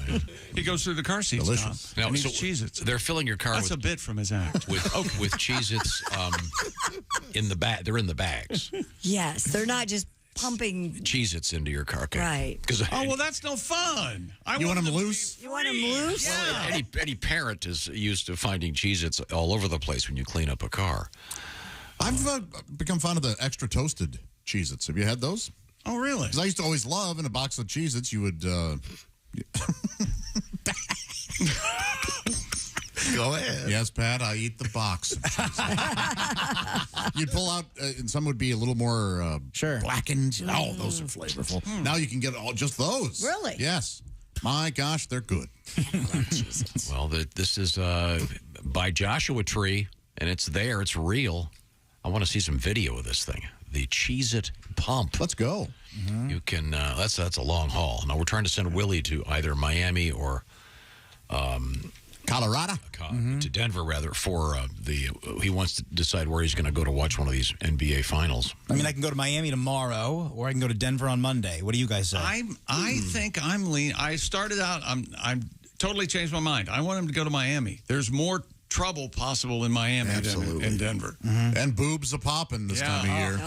Fifth and Ocean. And you guys know how much I love boobs. Oh, and it's boob season down there. It really is. Yeah. It's never not boob season in Miami, I don't think. Yeah. Where the drinks are cold and the gnats are heavy. That's right. Heavy. I'm looking at this Cheez-It pump. This is really a great idea. I wish they were leaving it up for the whole summer. You can have natural light and natural heavy. Afford it. I think the Cheez-Its people are doing okay. They can probably. I do think, though, it's Joshua Tree, and a lot of people go out there to, like, find themselves, take mushrooms, whatever. Some poor bastard's going to try to fill his car up and pump that thing full of Cheez-Its. The peyote and Cheez-Its, man.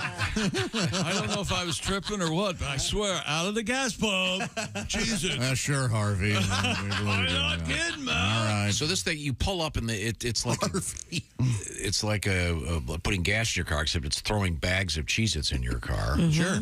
That's the stupid way to do it. They should be free Cheez-Its all over your car. No, It's a waste. No, do that. How about something where they'd use for pickup trucks? They'd have like this launching device. You know, with those old-fashioned things when they would attack the castle. You mean like a catapult? Yeah, like a catapult. Catapult them into the back of pickup trucks as they go by. This isn't enough for you. No. They've built a gas station that dispenses Cheez-Its in the middle of you want more? Yeah, I'm saying next year I want Cheez-Its to step up. Is there no with pleasing a catapult?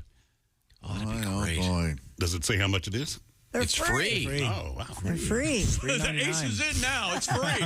What if we just looked over and saw a spinning hat?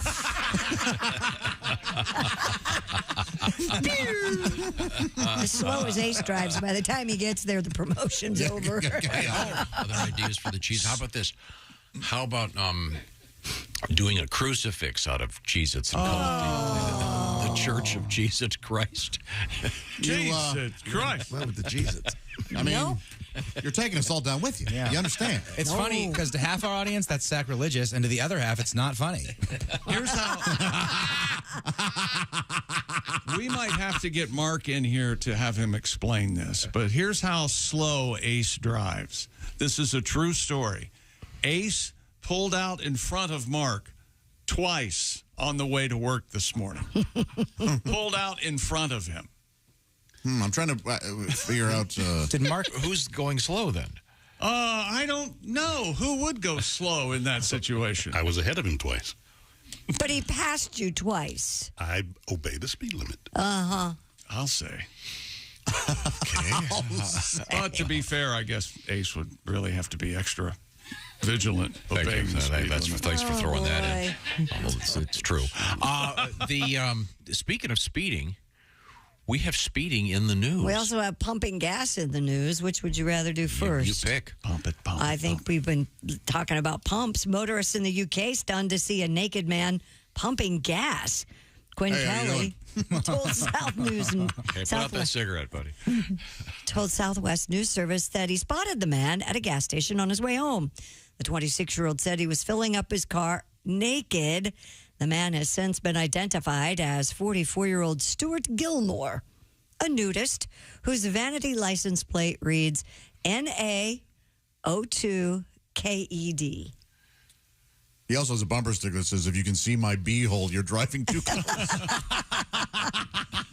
Mr. Gilmore says, I don't do it for attention. I'm doing it to promote nudism and the benefits. Oh, no one has a vanity plate to get attention, right? He said he only gets dressed to go grocery shopping, though some shops welcome him in his birthday suit. And added that nudity has some added benefits, including saving a fortune in energy bills due to the fact he rarely has to do laundry. If a naked man is shopping at your grocery store and he walks up with his groceries and he hands you cash, don't take it.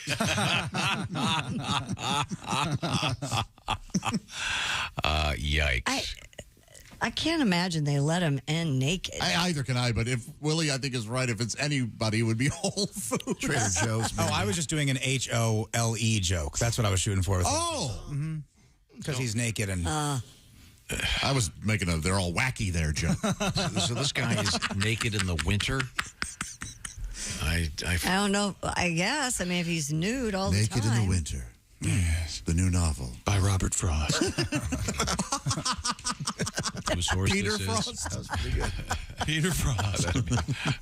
Whose horse this is, I think I know. The women are in the village, so... Have you gone skinny dipping in your pool yet?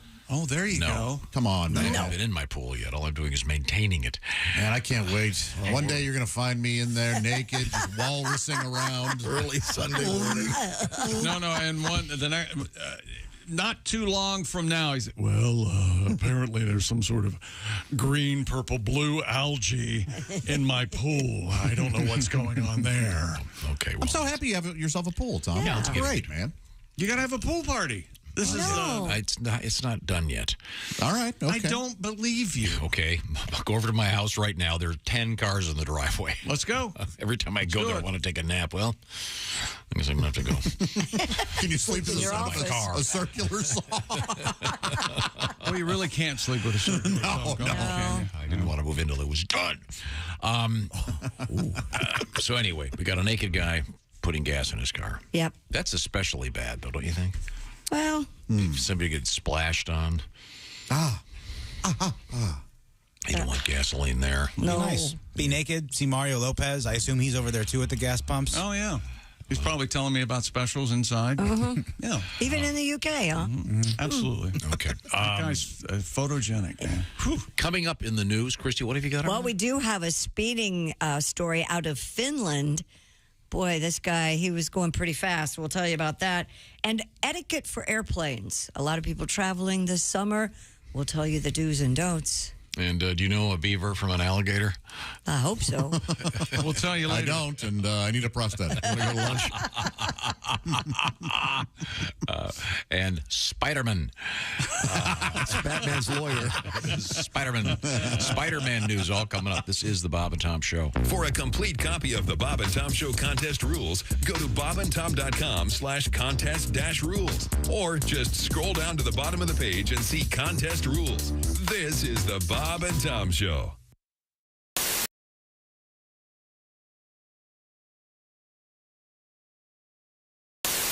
One of the things I like about you is you don't necessarily lower your sights when it comes to some of the things you do. You're willing to go out on a limb. Oh, I have no sights. You're willing to go out blind. You're willing to go out on a limb and do an impression that perhaps most people aren't going to pick up on. I'm fearless, and I respect you for that. Thank you. Especially when there's a high quality to the message, and of course, you know I'm referring to Gregory Peck. Oh, yes. Now, Gregory Peck, Gregory Peck, not familiar to everybody necessarily, a brilliant actor. Not everyone knows who he is. That's right. But if there was a period of time in which he was a big leading man. Mm-hmm. He was one of the biggest stars in Hollywood. And he was in something you don't see much anymore unless you look hard, and that is what I would call an important movie. Yeah. There are a lot of great movies out there, usually The Omen, independent movies. No, Boys from Brazil. To Kill a Mockingbird. Yeah, I don't mean the. Okay. But you know what I'm saying. There are a lot of great movies out there these days, but they tend to kind of, you got to look for them. A lot of the stuff that gets a lot of publicity is just a bunch of crap with a bunch of crashes and the same old junk. But To Kill a Mockingbird was a great film. One of the great films of all time. And, Yes. and you do one of the few tributes to it. Well, yeah, it's a great movie. You learn a lot about tolerance and diversity from it and stuff. But it was made in like 1960 or whatever. Yeah. And America's changed a lot since then. There's a lot of groups in this country, not even just racial or ethnic groups, but groups of people who define themselves a certain way. And a new one pops up every week. We're like, all right, we're weird, but you better like us or you're a jerk. Like, all right, we'll write you down on the list. Yeah. If they made To Kill a Mockingbird now, it'd be like 10 hours long to cover all these different groups. How true. Atticus Finch would be out there telling his little daughter, Now, Scout, remember how I told you that black folks are just the same as we are, and we're to treat them with respect. Well, the same goes for these Shiite fundamentalists who just moved in across the streets. They just believe different things than we do. So if you see them out there stoning one of their women to death for sneezing on Wednesday, you pay them no mind. Nobody likes a nosy Nelly. And in this house over here live coprophiliacs. Those are people who derive sexual pleasure from human feces. Now, just because they're unrepentant dump truckers and we're not doesn't mean that we are somehow better than they are. They work hard like all Americans to put food on their table so they can eat it and poop it out and have sex. I don't know how it works. I don't want to know how it works. You just have to be tolerant. no Oscars for that movie. No. Mike McRae. How about that?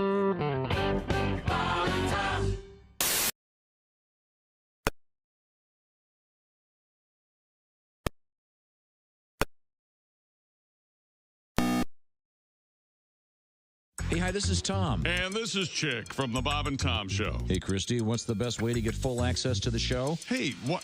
You introduced me.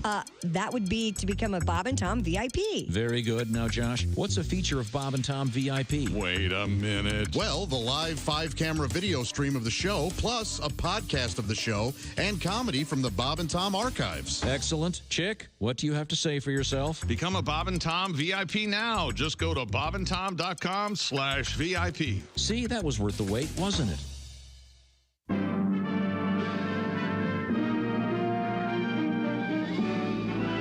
Spanning the globe to bring you the constant variety of loads of curvy cleavage on display. The thrill of victory and the agony of defeat.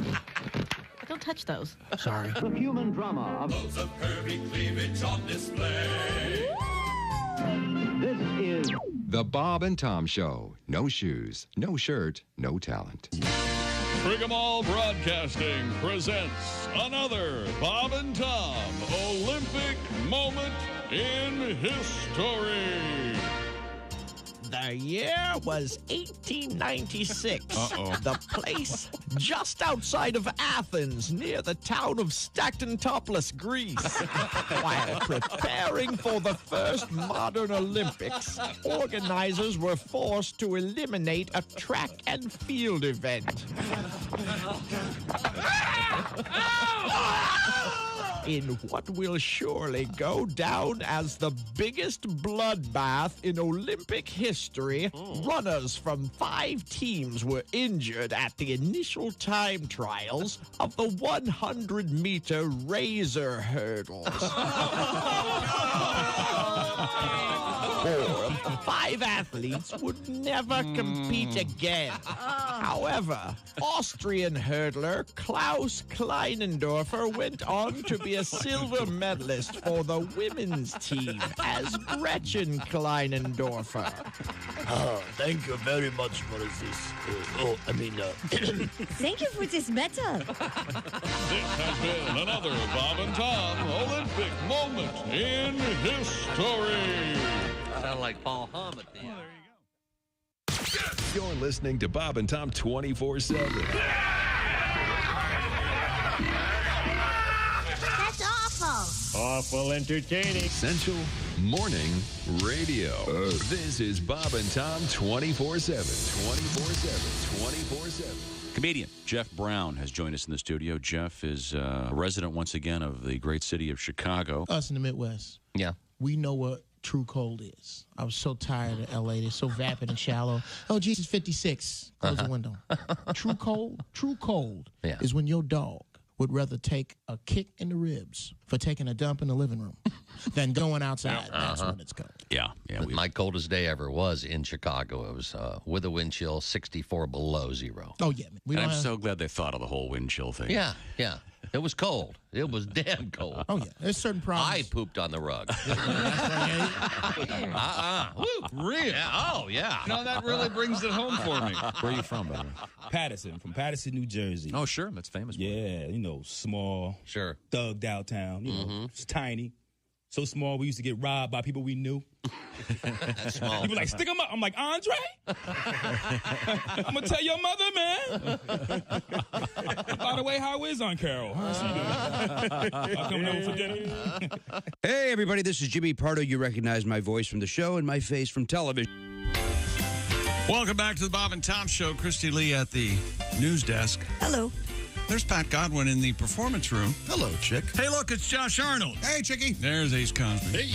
Willie Griswold's here. Good morning. I'm Chick McGee, and here's Tom Griswold. Well, thank you very much. You're welcome. Tom, there's a lot of animus in the building today, and I'll explain. Pat earlier said that I had an attitude. Yep. Turns out he was right. Second, Chick and I were talking in the hallway. Yes. And all of a sudden, our pal Willie walks up behind us. And he starts. Yeah, and would you like to tell the folks what you said to us? I said, look at this. It's the president and vice president of the Slow Walkers Club. We are just walking down the hallway, exchanging comments, having a wonderful morning, and here the punk comes. All right. Well, look at this. Moving too slowly for the young whippersnapper. Evidently. You guys you were sauntering. Yes, that's right. You were moseying. Yes. If you can't saunter or mosey where you work, where can you saunter? And At home, you can saunter. You can call. You can get two pals. You can go walk around Chick's compound. You can walk as slow, talk and walk. I'm getting fired up right now, man. I'm pissed off right now. See, people are in a hurry because they have to get to the toilets. Is that what was happening? And you guys are blocking the way. I wasn't. I was just going to get some iced tea. Which is the most Griswoldian chore I could have been running. Oh, pretty good tea. Obviously, there's no food in the green room today. What does that mean? That means that their pace would have quickened. Oh. He's not wrong. Had we their bagels, we would have. Well, somebody had said donuts. I'm sure this is just... Ouch, man. Yeah. I'm sure this is just me, but the refrigerator light bulb being out, and this is, aren't we like, we do pretty well. We're known in the industry. This is a popular show. Can't we get the light bulb to work? We have a refrigerator. First of all, I have a plan. You have a plan. I knew there was something holding. What brand refrigerator is that? Eastern Bloc? That we get all of our appliances from a guy in a truck to save $5. Most refrigerators, you can set them up so the door opens either way. That one you can't. And the door on that opens the wrong way.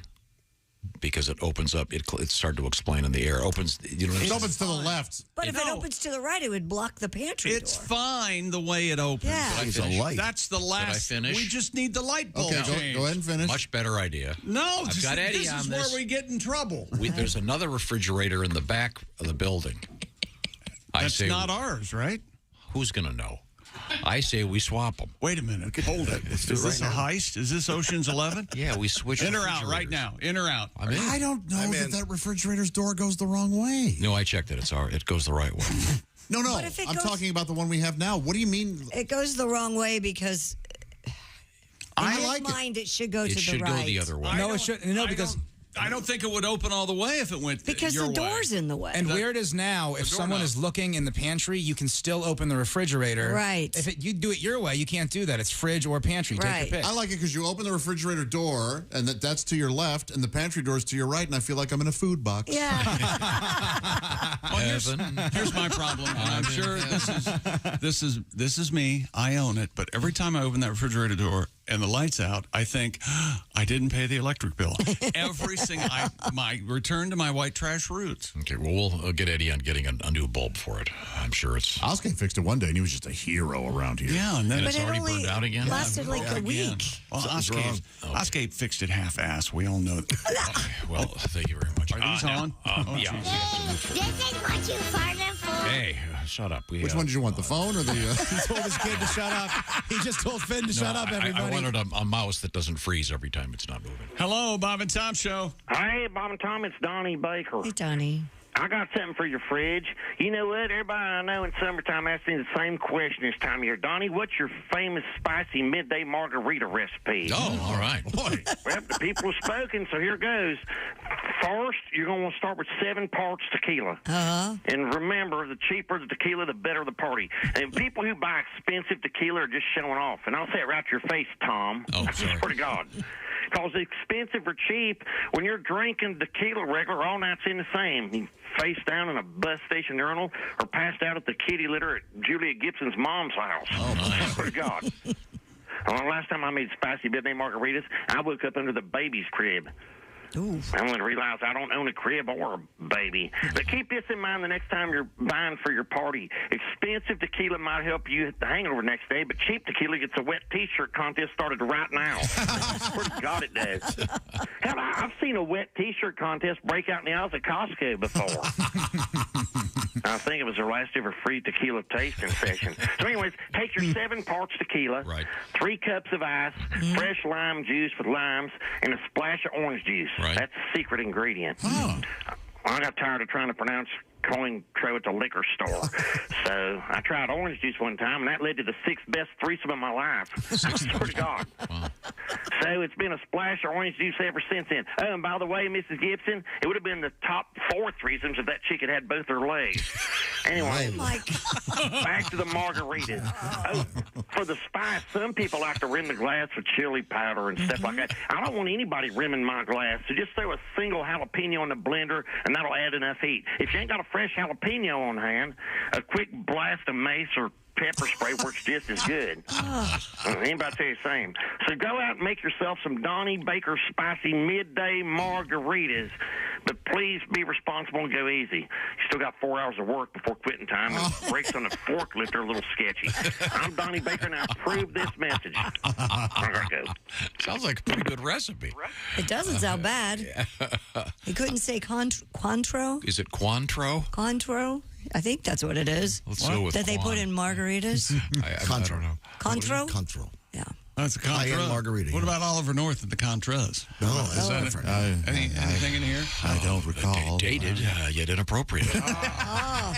Well, it's not Blue Light or whatever the hell it is, or Donna Reed. Bronson. Here then came Bronson or Donna Reed or Ozzie and Harriet. Yeah, we got Dr. Kildare You mean today. American Classics? Dr. Kildare or Hazel. Mr. B. I think it's time to get a song from Mr. Godwin. Yeah, about time. Gee. What are you feeling in your heart, Pat? In my heart? Yeah. Well, we were talking about the UK, and they're famous for nudity in the garden. Did you know that they love? Don't do that one. I love this one. I got an idea, Pat. What is that, Tommy? We had a really dumb story yesterday about the world's longest song. Oh, yeah. So when we come back... I have the shortest songs. 3 of them, 4 of them, yeah. Oh, well, even better. 37 I didn't know seconds, that. 3 seconds, When we come 42 back, seconds. we'll play a little bit of the world's longest song again. Okay. And it stinks. Woo! Boy, does it blow. It's not for me, but... So you're defending this audio turd? I'm not defending it, but I don't listen to a lot of Indian music, you know? Yeah, it doesn't stink because it's Indian. It just stinks because it's They at least have a 5 days rhythm. long. You could dance a little It's bit got to a it. little bit to do with it. Oh, well, we'll check that. Then we'll have Mr. Godwin play his longest songs. Is that Shortest songs. Shortest, even better. And I'll get someone on the light bulb and that refrigerator. I hope so. I still want to swap refrigerators. Stop it. Okay, this is the Bob and Tom Show. Thanks for listening.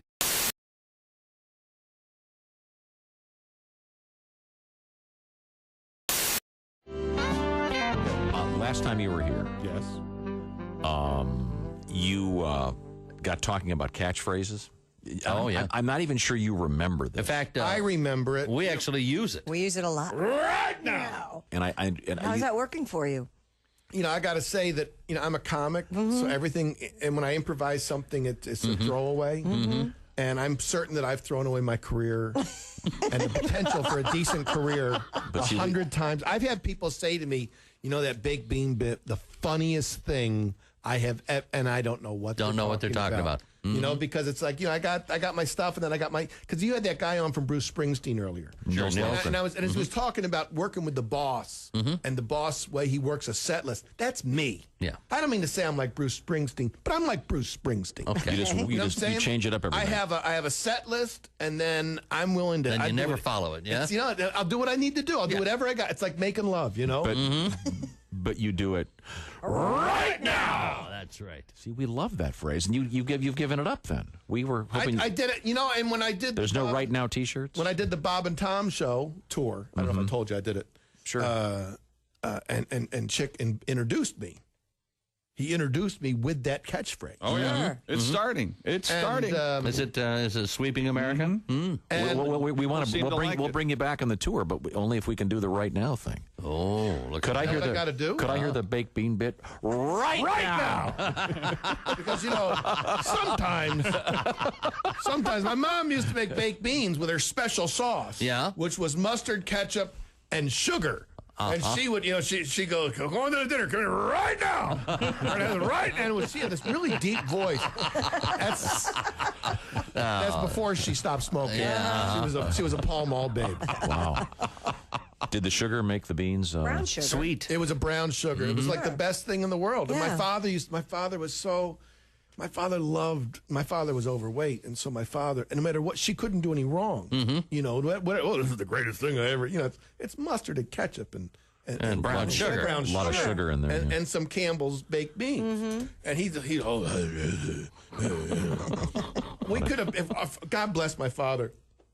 may rest in peace. He would have been happy with a trough. Fill it with oats. And I'll tell you something. My father lived for dinner. Did he? Mustard? Yeah. Because my father, my father was, he was a real man. He was a Marine Corps lieutenant colonel. We've talked about this before. Sure, yeah. Oh, yeah. My father was in World War II. My grandfather, World War I. I enlisted in the Army out of high school, just missed Vietnam. But I was in time for our country's war on drugs. How'd you do? Technically, I fought for the other side. We have to take a break right now. Right now.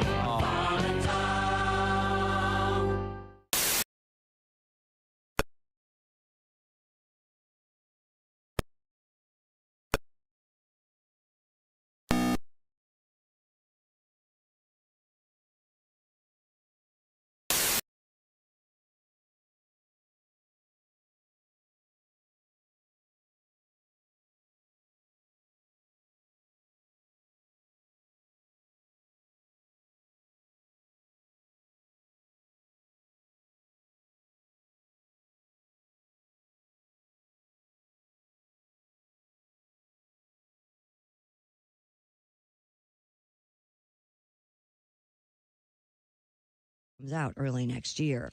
And that's your news. I'm Christy Lee. More of the Bob and Tom Show on the way. Ladies and gentlemen, Bob and Tom. Josh Brolin had fallen for some dumb internet thing that involved exposing your private areas, opening them up to the sun. You wrote a song about it. Man, you gotta see him tanning the perineum in the morning. Legs up in the air with no panties on down there makes me horny. Ladies, tan your taints. If only for a day, that big vitamin D energy is coming your way. Nothing could be finer than some sun on your vagina in the morning. Thank you, sir. Bob and Tom in the morning and highlights all day long. The Bob and Tom Show, weekday mornings at 6 a.m. Eastern on Bob and Tom 24/7. Morning laughter just might be the best medicine. No matter how hard I try, can't keep my hands off my face. Bob and Tom 24/7. Rick Schrader is our guest. Rick is a newly married new dad. Yes, I have a 4-year-old daughter now, she's a doll. Her name's Maya, and she's beautiful. But I'll tell you, she's fallen under the sway of the evil purple one. You mean? Yes, Barney. Barney the dinosaur. Every morning, I love you. I haven't digested a breakfast in a year for listening to Barney on the those amazing robot Stepford-like children they have surrounding him and the realistic portrayals of kids. Now, hey, Barney, let's clean our room and then pray. They get these kids. Off the Mouseketeers directly to Barney, and it's amazing. The kids love Barney. They love him. That's going to be the next Waco type disaster. Barney and his followers in a Quonset hut outside Dallas.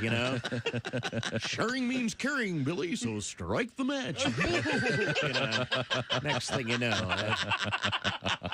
polyurethane Barney suit goes up like tinder.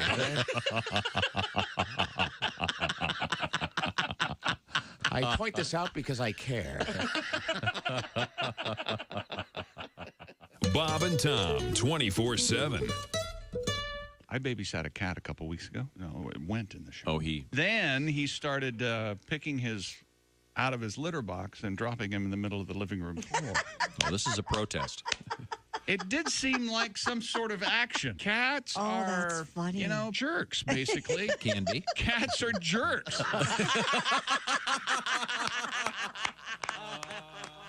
Hi, this is Augie Smith. Hey, welcome back to the Bob and Tom Show. At the news desk, it's Christy Lee. Hello. There's Pat Godwin in the performance room. Hello. Josh Arnold is here. Chick. There's Ace Cosby. Howdy. Howdy do. There's Willie Griswold. Good morning. I'm Chick McGee, and here's Tom Griswold with our special guest. Whenever you say howdy do, I always think of the great puppet Howdy Doody. That's right. Sure. As you do. Sure. Willie, do you know who Howdy Doody is? I mean, man, I got nothing, man. Yeah. Howdy Doody. What was the other thing? Howdy Doody was a classic 50s era marionette. Okay. So, you make it sound like he invented the Nobel Peace Prize. He didn't invent it. He was just one of the main recipients in the Cold War era. Right this way, Mr. Doody. And there's a hilarious bit in the show Fridays where they would go, right this way, Mr. Doody.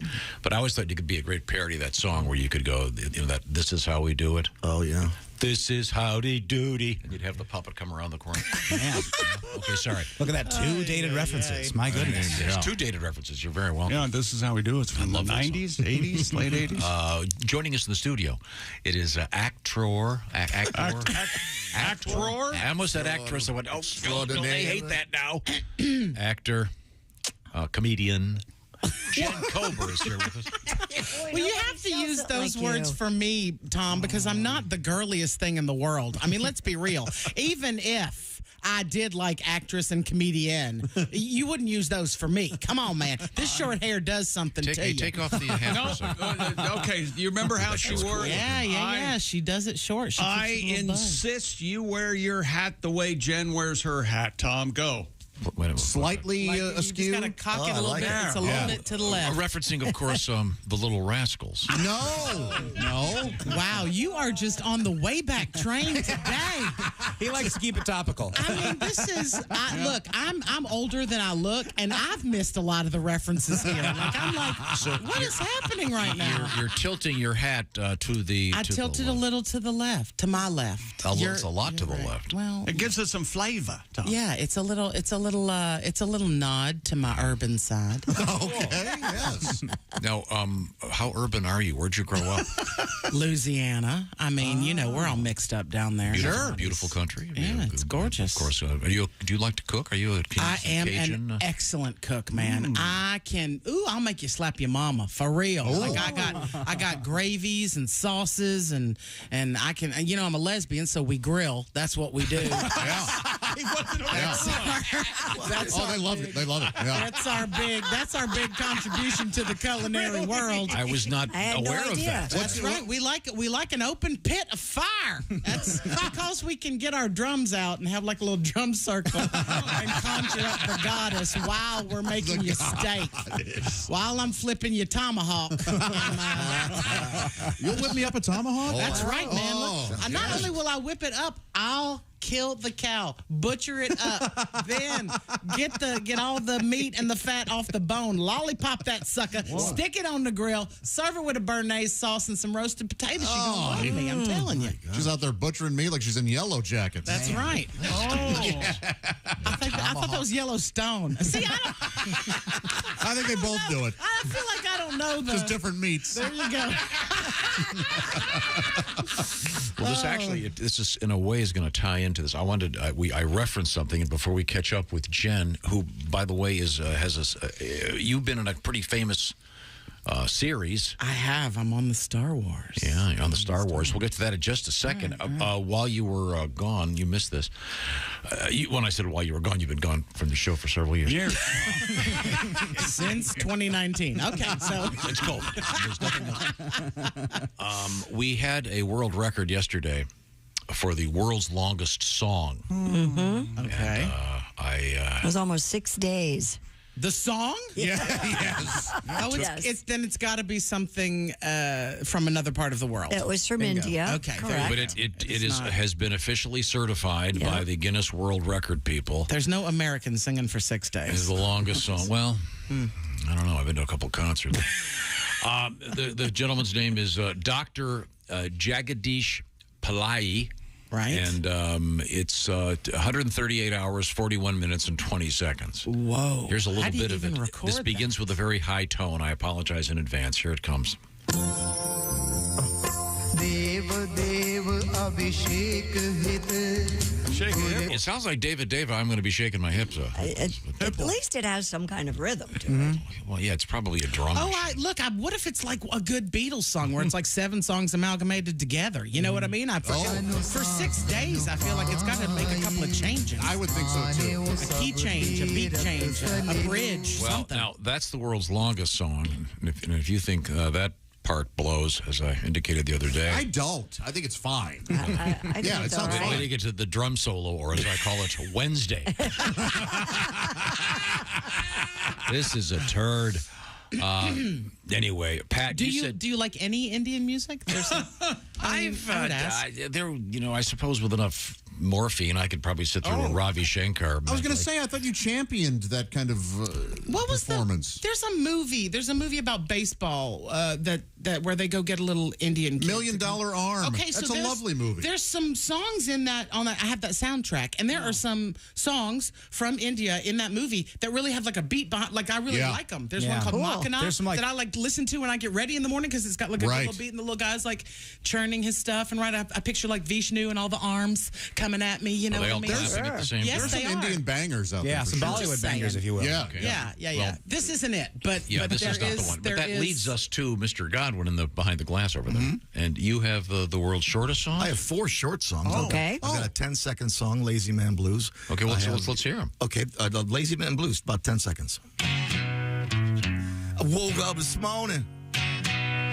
went back to bed. I got the Lazy Man Blues. 10 seconds. I like it better than exactly what I expected. This one. What else you got? European Men is 37 seconds. Oh. European men are so romantic. They'll wine and dine you all night long. They'll bring flowers, write poems, and play guitar outside your window singing pretty songs. European men know what they're doing. Whisper in your ear, that does the trick. American men will text at 2 a.m. and say, do you want to see a picture of my dick? 37 seconds, Jen. You got another short one? For 38 seconds, voicemail greeting. Not available right now. Thank you for calling. I've made some changes in my life to keep from falling apart. So please leave a message after the beep, 'cause I'm away from my phone or fast asleep. And if I don't return your call, you're one of the changes. 38 seconds. Very nice. And you got one more. 45 seconds. Oh, my gosh. This is like the remix. Yeah. This is smells like weed. People in the room here know this. Oh. For 45 seconds. Everywhere I go, it smells like weed. In the grocery store, it's guaranteed. Even standing in line at the BMV, everywhere I go, smells like weed. I take my son to school. It's marijuana I smell. I smell pot at my hotel. Ganja's in the air on every street. At the gym in my church, smells like weed. My hair and my clothes smells like weed. Maybe I shouldn't smoke so much weed. 45. That's So a great your song for a stoner. your medley of 4 is actually 4 songs, significantly shorter than the world's longest song. Once again, by 6 days. Doctor, whatever his name. Oh, is this a different one? No, it's the same song. Well, I have to shake my hip. This is after that. Well, yeah, you got 6 days of this, man. You can't just stick to the same thing the whole time. You gotta vary it up. I like the hooks, man. I like the hook. Play me the hook. This is the beginning. All right. There we go.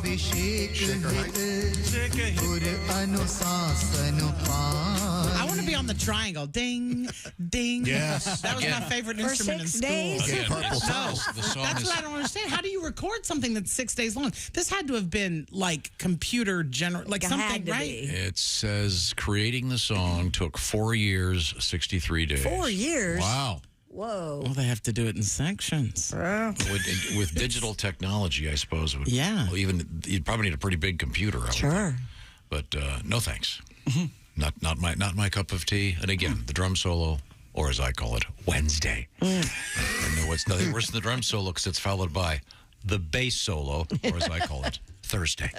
Thank you very much. Christy Lee's at the news desk. Let's grab a story while we've got our guest hanging out with us. She is Jen Kober, who, by the way, is going to be at the Summit Comedy Club, Fort Wayne, Indiana, this evening. All right. Now, what have you got, Christy? A wealthy driver was fined nearly $130,000 for speeding in Finland. Yikes. Where penalties are calculated on the basis of the offender's income. Andres Wilkoff was driving 51 miles per hour in a 31 mile per hour zone when police stopped and ticketed him. The newspaper there, the Naya Aland, reports that in addition to the fine, he had his driver's license suspended for 10 days. This is not the first time Wilkoff was caught speeding. In 2018, he was fined over $68,000. 5 years earlier, he had to pay a $102,000 fine. Good Lord. Sounds to me like old Wyckoff is not really getting the whole deterrent factor. No, he does not care. He was quoted as saying, quote, "I really regret the matter." Mr. Wyckoff is chairman of a holding company that includes businesses in the logistics, helicopter services, real estate trade, and tourism. Take a helicopter to work, you fool. That's probably cheaper than the $130,000 ticket. Yeah. Probably enjoys it. Enjoys driving. It's fun. He can afford it. It's only 20 miles over the speed limit, though. And 130 grand. Man. It seems like you would just buy a faster car. Or a driver, like a helicopter, yeah, a chauffeur or like something. There's just not. But I mean, hire a cheap person, hire a poor person to drive you somewhere, Do you so think that it's if they get fair? the ticket, it's like $25. I don't like that kind of system, but I bet. Why don't you? You don't make enough money for it to bother you. Why do you care? Well, Jen, you're right, but it's just saying. We're in radio. Like, this is not a high-paying gig. Our ticket would be like $4.52. You owe $4.52. I mean, does it encourage people who have nothing to lose to just floor it? I guess. Just because I make $22,500 a year doesn't mean.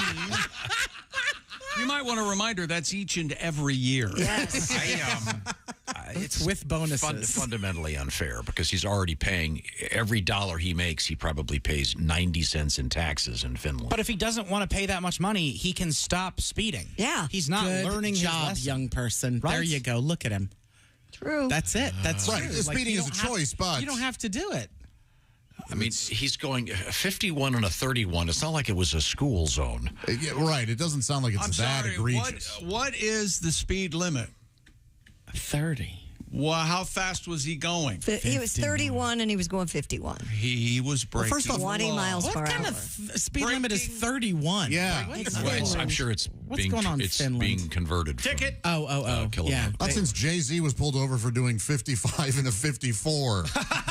Has there been such a bizarre speed limit? Man, he had a lot of problems. 99 of them, in fact. Wow. Okay, well. That's funny. I wonder what his car insurance is. This going to jack away. You know, maybe that's the way we get you to employ a driver. Maybe your car insurance would go down if you didn't drive.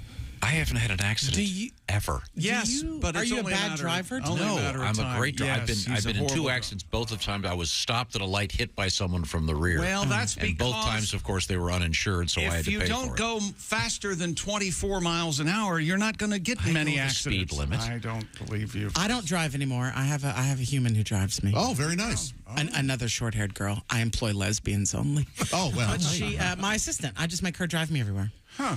See, there you go. We'll touch on that in just a second. We have to switch gears here because we were talking about food, and this is the food season. And how close are we to Father's Day? It's a week from Sunday, I believe. It is. It's That on the means- 18th. It means, Josh, tell me more about Omaha Steak. Happy to. Yeah, you got to jump on this because Father's Day, like we said, just around the corner. Get Dad what he really wants, Omaha Steaks. perfectly aged, always tender, just like old Dad himself. And the Father's Day experts at Omaha Steaks, well, they've made it easy to put a smile on the big guy's face this summer with hand-selected packages. Head over to omahasteaks.com. Use promo code BTS at checkout. Get $30 off your qualifying order.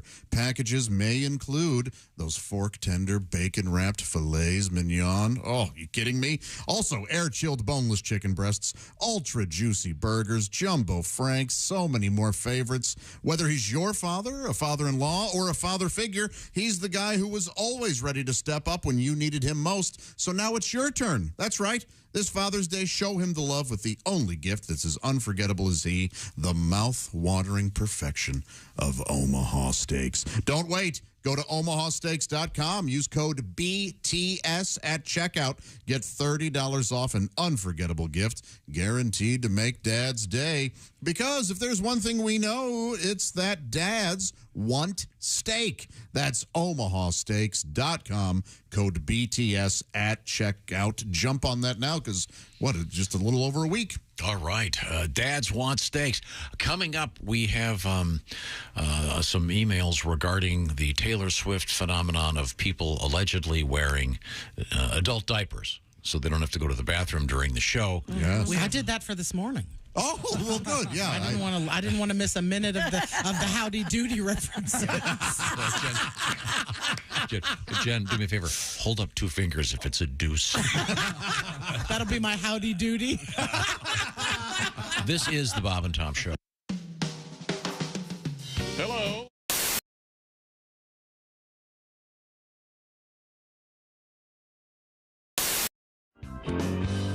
Okay. I actually wrote a song for you guys. Oh, no. Yeah, I did. You guys did a story last week, and I was listening to it on the plane ride on the way out. I'm a VIP member. Just want you to know that. Okay. Because I'm in LA, and so I was listening to the show, and you guys did a story that just knocked me out. And where most people see tragedy, of course, I hear a song. And so I thought it would be nice for my debut here on the Bob and Tom Show. Do a little tribute to you guys here. Okay.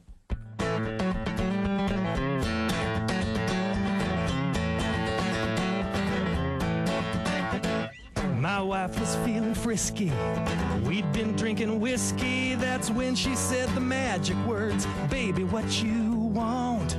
So I grabbed a roll of duct tape and a toy out of her nightstand, and I hooked it to the end of my reciprocating saw. Right next to her dresser, I cranked up the air compressor, standing in my birthday suit with my safety goggles on. I can't describe the beauty or how fast it shook her booty with an attachment you won't find in the Sawzall catalog. When the firemen arrived, they just couldn't believe their eyes. She cursed my name and shot me a look so fierce. I said, "Honey, on the bright side, you always wanted your lip pierced." They applied the pressure and they tried to stop the blood while I explained to the cops about our reciprocated love. Someday we'll look back and laugh. Damn near cut my wife in half. I am no magician, David Copperfield, I ain't. But she is my sweet baby. She is one tough lady. Not every girl could handle 40 stitches in her taint. Doctors say that she'll be fine. She'll be back up on all fours in no time. I feel so bad that she could have been killed. I should have stuck to basics, my trusty craftsman drill. I get down on my knees and thank heaven up above. She will live to tell our grandkids about our reciprocated love. Wow. Brian Hayner. All right. That's Brian Hayner.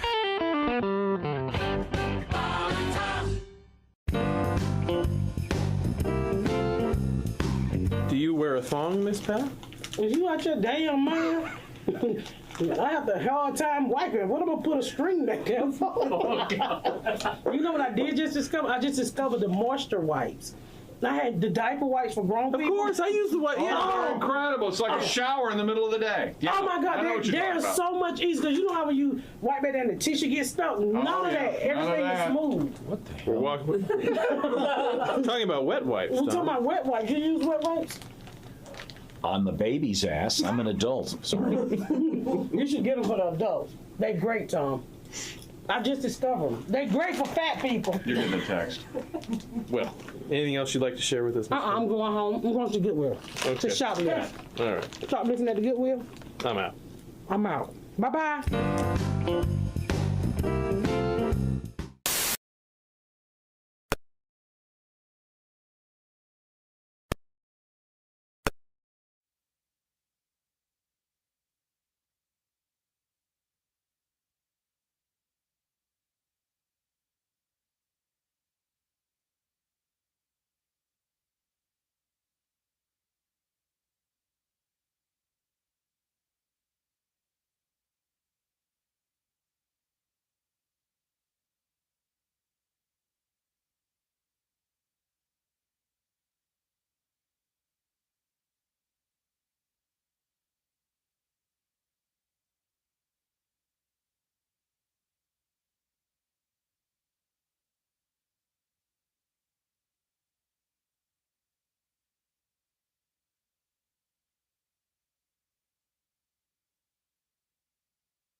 Welcome back to the Bob and Tom Show. Christy Lee at the news desk. Hey. There's Pat Godwin in the performance room. Hello, Chick. There's Josh Arnold. Chickster. He's in the sidekick chair. There's Ace Cosby. Howdy.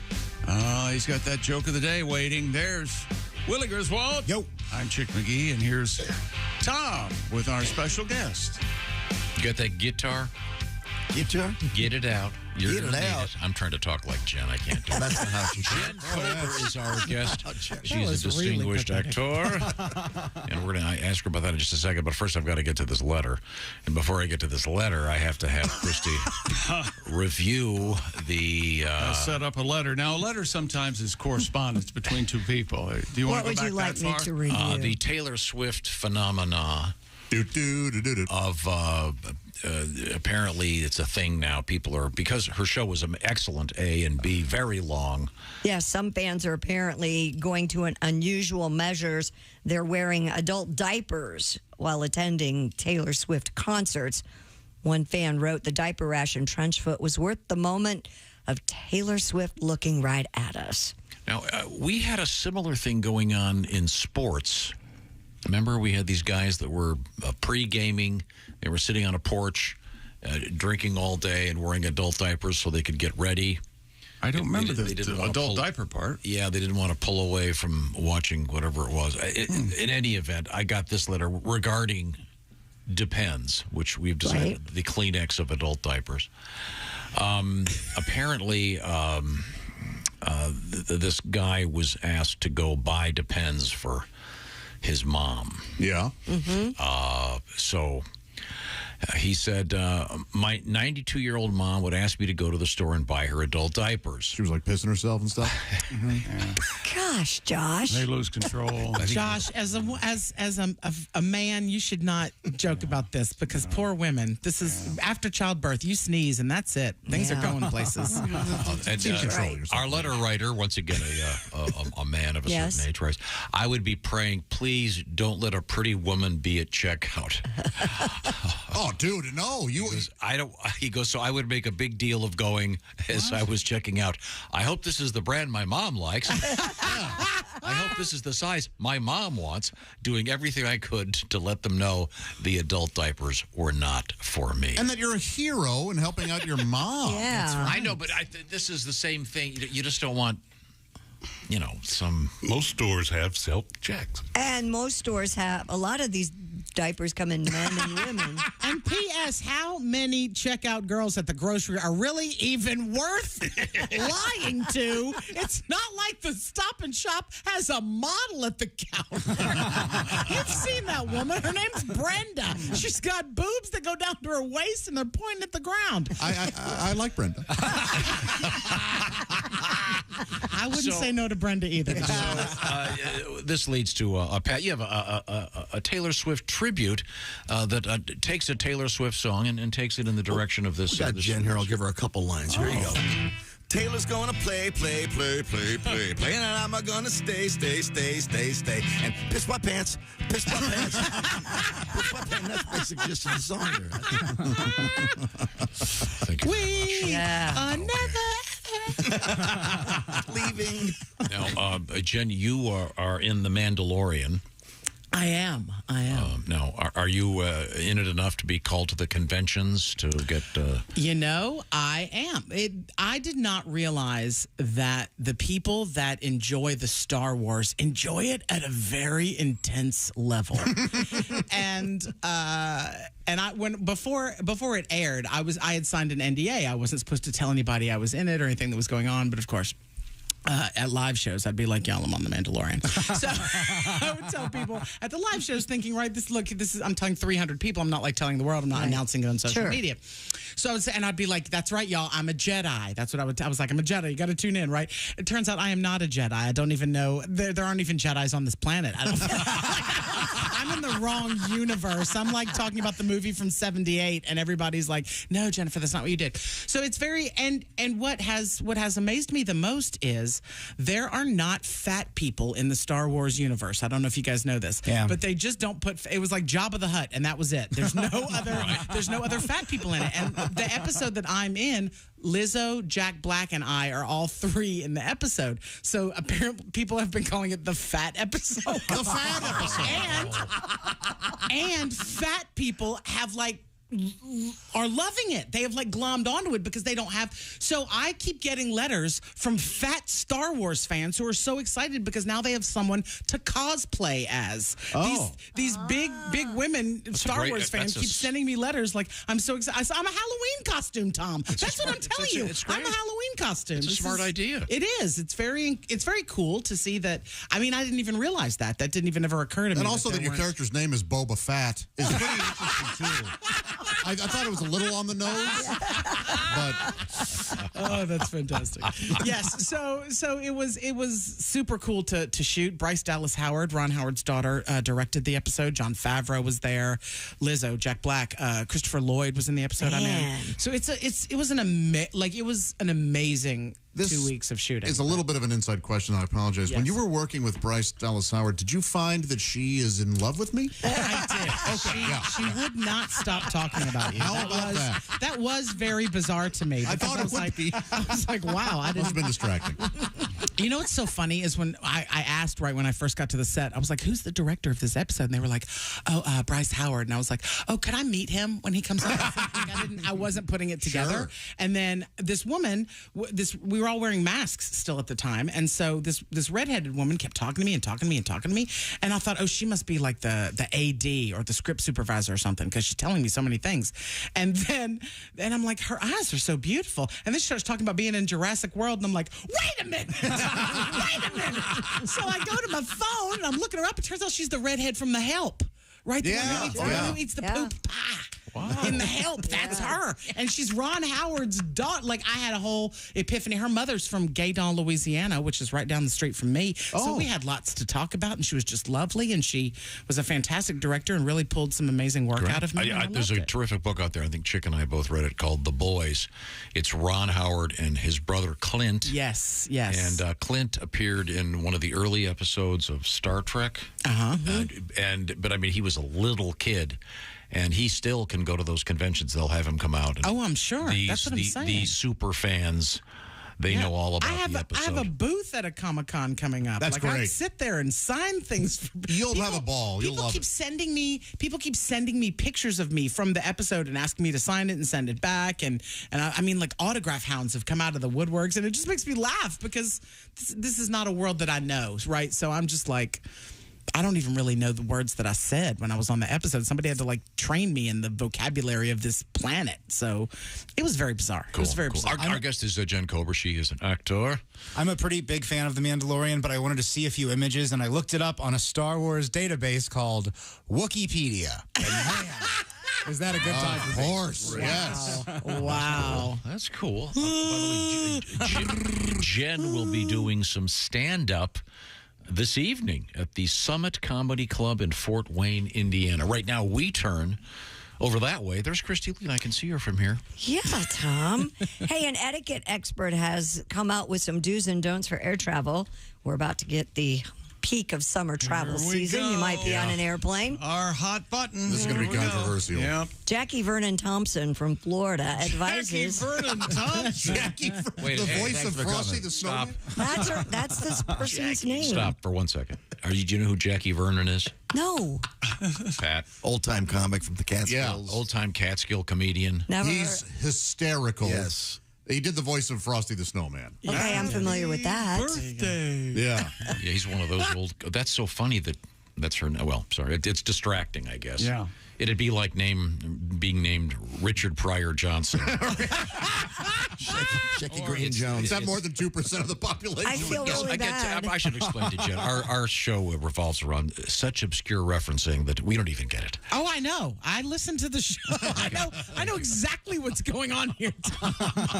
This is not new to me. How about Soupy Sales Griswold? Yeah. He was in here. Oh, no, I don't remember Soup being in here. I love Soupy Sales. do. I live for Soupy Sales was in here, yeah. Okay, Ms. Jackie Vernon Thompson from Florida advises against wearing pajamas for a flight or anything overly revealing. I mean, if you're a little kid, you can wear pajamas. Well, of course. I think she's talking about adults. Unless kids make you hot, then that'd be bad. Yeah. That would be problematic. It's almost problematic to even bring up. It's almost like you shouldn't have said that at all. Well, I was waiting for you to say it. You didn't say anything. Nope. This is I'm no longer the monster. Oh, is that right? Josh, this is kind of before your time. There was a time when you'd get on airplanes and there'd be couples in identical sweatsuits. Yep. The tracksuit. Oh, that was like a big thing. Yeah, velour. I mean, I've seen it, but I thought it was like sort of ironic. I didn't know they really meant. Back in Tom's day, they used to dress up to get on the planes. Yeah, they did. Right? Was there a suit? Oh, the Wright brothers were We'd very put on goggles, and because the air when you're on the biplane sitting on Did your mom and dad make you dress up in like a little suit and things like they did? I bet they did. No. But they dressed up in a suit and your mom in a business suit. My father wore a tie on Saturday. Did your father fly very often? Yeah, and they got the board first, from what I understand. Funny for two reasons. My father was in a wheelchair. I know. As you can see the sensitivity that Josh has. I know. Those that are disabled. Talk about sensitivity towards dads. Well, there's controversy whether Mr. Griswold had if he's used just attention seeking. Yeah, right. Yeah, He was faking it? Yeah, he was faking. He was faking. Help me, I'm going to play. son. I want to play 11 seconds of something for Jen. All right. All right. I want you to listen to this. All right. It's self-contained. In 10 seconds, what can happen to turn around a conversation? And here we go. I am legitimately now the owner of a banjo. Is that right? Yeah, I need to get it in here and see if. How did that happen? My dad died. Oh. Now I want to explain something. The woman you hear laughing, Jess, is laughing not because Josh's father has passed away, but because Godwin stepped in it. On it. Stomped on it. Yeah. My dad played the banjo, and I took it whenever he died. Mm-hmm. Have you ever gotten it out and strummed it? Okay. Are you learning it? I am. Yes. Really? I'm not talking about it much because it's taking a while. Well, it's not an easy So you're going to come in here and like do a thing with Pat, like a dueling banjos? Ideally, at some point, yeah. Well, that's great. But that's great. It's a slow process. Okay, well, it's a slow process getting my dad on a plane. I'm sorry. Back to etiquette. So don't wear pajamas on the airplane. Vernon Thompson, who runs from the Inside Out School of Etiquette, also said this is the one. Blocking the aisle while putting your bag in the overhead bin is an etiquette protocol which is violated constantly. You can't help but do that. We're going to hit this woman. You know what she says to do? To sit in your seat with your bag until the aisle is clear of boarding passengers. You're not going to get a place for your bag. Exactly. This woman does not travel. Clearly, Jackie Vernon Thomas is sitting at home, holding her bag in her lap. Yeah. Plus, if I have my bag in my lap, where am I going to put my tuna melt? Right? That's right. Well, that's on the list. What if you're in the window seat? Then you've got to get everybody to get up again. That's ridiculous. This is everybody just knows it's going to take a second. Even the person who's making the announcements on the plane says, put your bag in the bin and then kindly step into your seat. That's it. You just got to be quick about it. Another no-no is what you just mentioned, Willie. Smelly food options. I like my flight fish. I will not make any changes. Hard-boiled eggs. God, I love it. Where do you fall on something like an orange? It's certainly What's wrong with an orange? I'm saying it's aromatic, but not a terrible smell. Right. Exactly. Orange is good. Clementine is better. Tangerine is better. Really? I'm allergic to oranges. Please don't open them in the cabin. If you could bring a dragon fruit on, that would be lovely. Give a machete so I can open this. Some sort of pomegranate. A big coconut. Christy, is perfume or cologne on that list? It's not, but I know how you feel about it. Removing your shoes or socks is on the list. Yeah, that's good.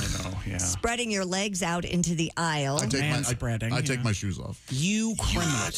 Do you really? Yeah, and here's the thing. No one is the wiser. No. And here's why. Just don't You have no... I'm so tall, my legs, my feet are always under the chair. No one knows it. What about the odor? I have zero foot odor. I don't believe you. I know I seem like a man who would have foot odor. Okay, here's what I want to do. When we come back, I want you to take one of your socks off and huff it. I will. And I will put my foot in Christy's face, and she hates feet. Well, I know she hates feet. We'll revisit this, but right now we're going to visit great food once again from our friends at HelloFresh. The summertime has arrived. HelloFresh, they are very seasonal about what they offer. More than 40 recipes every week. It's not just the recipe. They do the grocery shopping, and they do all of the cutting and all that stuff. They do the measuring for you. You just put it together. Some of this stuff you can put together in just 10 minutes. How does this thing work? Well, they want you to try it. Therefore, 16 free meals are part of this special program. HelloFresh.com/BT Show 16. What an array of food, from vegan all the way over that way and all the way over this way. Just good old-fashioned comfort food. And they've got expert chefs who are telling you what to do. They give you cards that show you what's what. If you don't know a pomegranate from a coconut, from a little dragon bag of fruit. Thank you. Then they'll show you what it looks like. Willie, give me some stuff. Man, check out the bruschetta chicken with a mozzarella crust, bacon, mashed potatoes, and broccoli. HelloFresh sends you 10 ingredients. Put those together in 6 simple steps. In just over a half hour, you're enjoying this delicious chicken dinner that you made at home with help from HelloFresh. So if you're stuck in that recipe rut, shake things up a little bit. Have some fun. You need the code BTShow16 to take advantage of the 16 free meals and free shipping.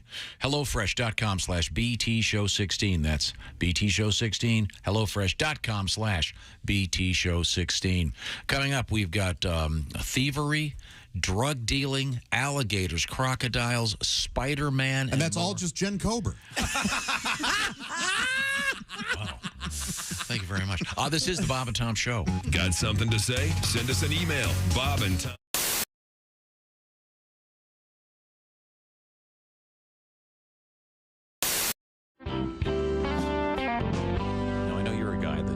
embarrassed about the way you look. You've got a nice suit on. Yes, it looks very good this morning. Bob Zaney, would you rather have a complete set of removable dentures or a full set of fang-shaped teeth? And I'm assuming the fang-shaped teeth aren't removable? Are permanent. Yeah, they're yes. permanent. In other words, your real smile would be I'd rather fangs. have dentures. Yeah. You know what? I'll go the fangs because I'll tell you why. My teeth don't show when I smile. Let's see. It's not natural. My whole childhood was my dad going, show your teeth, like that. I look like I'm trying to poop. In every childhood photo. They just don't show, so it won't really matter if they're fangs.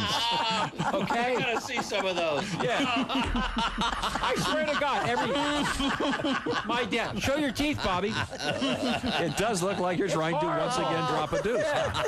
I'm sorry, should I say drop a deuce? I want to see those photos. Wow, you're right, though. You can't see your teeth. Look at little Bobby. I know. There he is. The one that really sticks in my mind, we were at the Wax Museum in Buena Park. Sure. Right next to Knott's right Berry by Farm. Knott's Berry Farm, yeah. And we get our picture taken, I think it's with Frankenstein. Uh-huh. So you get your photos, and then it's the whole family, and I'm like, yeah, in front with Frankenstein. Here we go. B-double-E-double-R-U-N, beer run. Yeah. B-double-E-double-R-U-N, beer run. All you need is a 10 and a 5-er, car key and a sober driver. B-double-E-double-R-U-N, beer run. Couple of frat guys from Abilene drove out all night to see Robert Earl Keen at the K-Pig Swine and Soiree dance. They wore baseball caps and khaki pants. They wanted cigs, so to save some money, they got one off a hippie that smelled kind of funny. Next thing they knew, they were both really hungry and pretty thirsty too. B-double-E-double-R-U-N, beer run. B-double-E-double-R-U-N, beer run. All you need is a 10 and a 5-er, car key and a sober driver. B-double-E-double-R-U-N, beer run. I found a store with the sign said their beer was coldest. They sent in Brad because he looked the oldest. He got a case of beer and a candy bar. Walked over to where all them registers are, laid his fake ID on the countertop. Clerk looked, he turned, he looked back up, he stopped. He said, "Kid, I'm not gonna call the cops, but I'm gonna have to keep this card." The guys both took it pretty hard. Sing it if you know it, even in your car. B-double-E-double-R-U-N, beer run. B-double-E-double-R-U-N, beer run. All you need is a 10 and a 5-er, car key and a sober driver. B-double-E-double-R-U-N, beer run. Met this other old hippie named Sleepy John. He said he was the guy from the Robert Earl Keen song, so they gave him their cash. He bought him some brews. It was a beautiful day out in Santa Cruz. They were feeling so good, should have been a crime. Crowd was cool and the band was prime. They made it back up front to their seats just in time to sing with all their friends. The road goes on forever and the party never ends. B-double-E-double-R-U-N, beer run. B-double-E-double-R-U-N, beer run. All you need is a 10 and a 5-er, a car key and a sober driver. B-double-E-double-R-U-N, beer run. B-double-E-double-R-U-N, beer run. Yeah. Oh, hello. There it is. Wow.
Wow. while organizers were applauded for their support of people with disabilities, fans and critics alike agreed that a stage 12 feet off the ground was a particularly bad idea. A little help now. This has been great moments in NFL history. Hey, folks. Boom. It's me. And you're listening to Bob and Tom 24/7. That's 24 days and 7 hours. No, 27 days a week and 24 like the show with the guy who whispers all the time and saves the world. Bob and Tom 24/7. Hey, it won't blow up the world. There's a trend that I've been noticing in watching the news that who are these people that protest death row inmates when the prisoner wants to die? The word nosy comes to mind.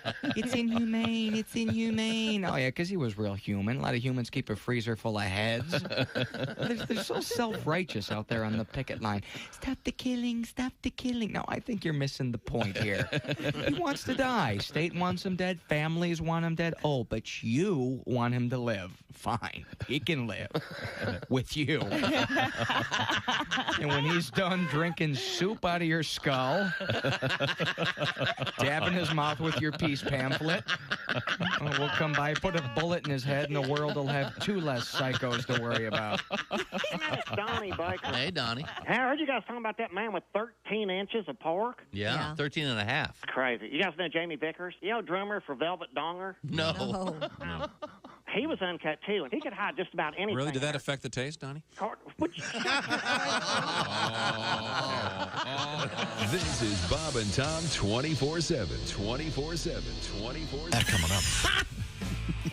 Welcome back to the Bob and Tom Show. Christy Lee at the news desk. Hello. Pat Godwin over there with his guitar. Hey, Chick. There's Josh Arnold. Chickster. There's Ace Cosby. Hey. Willie Griswold's here. Hey, man. I'm Chick McGee. And here's Tom Griswold with our special guest. She's Jen Kober. Yeah.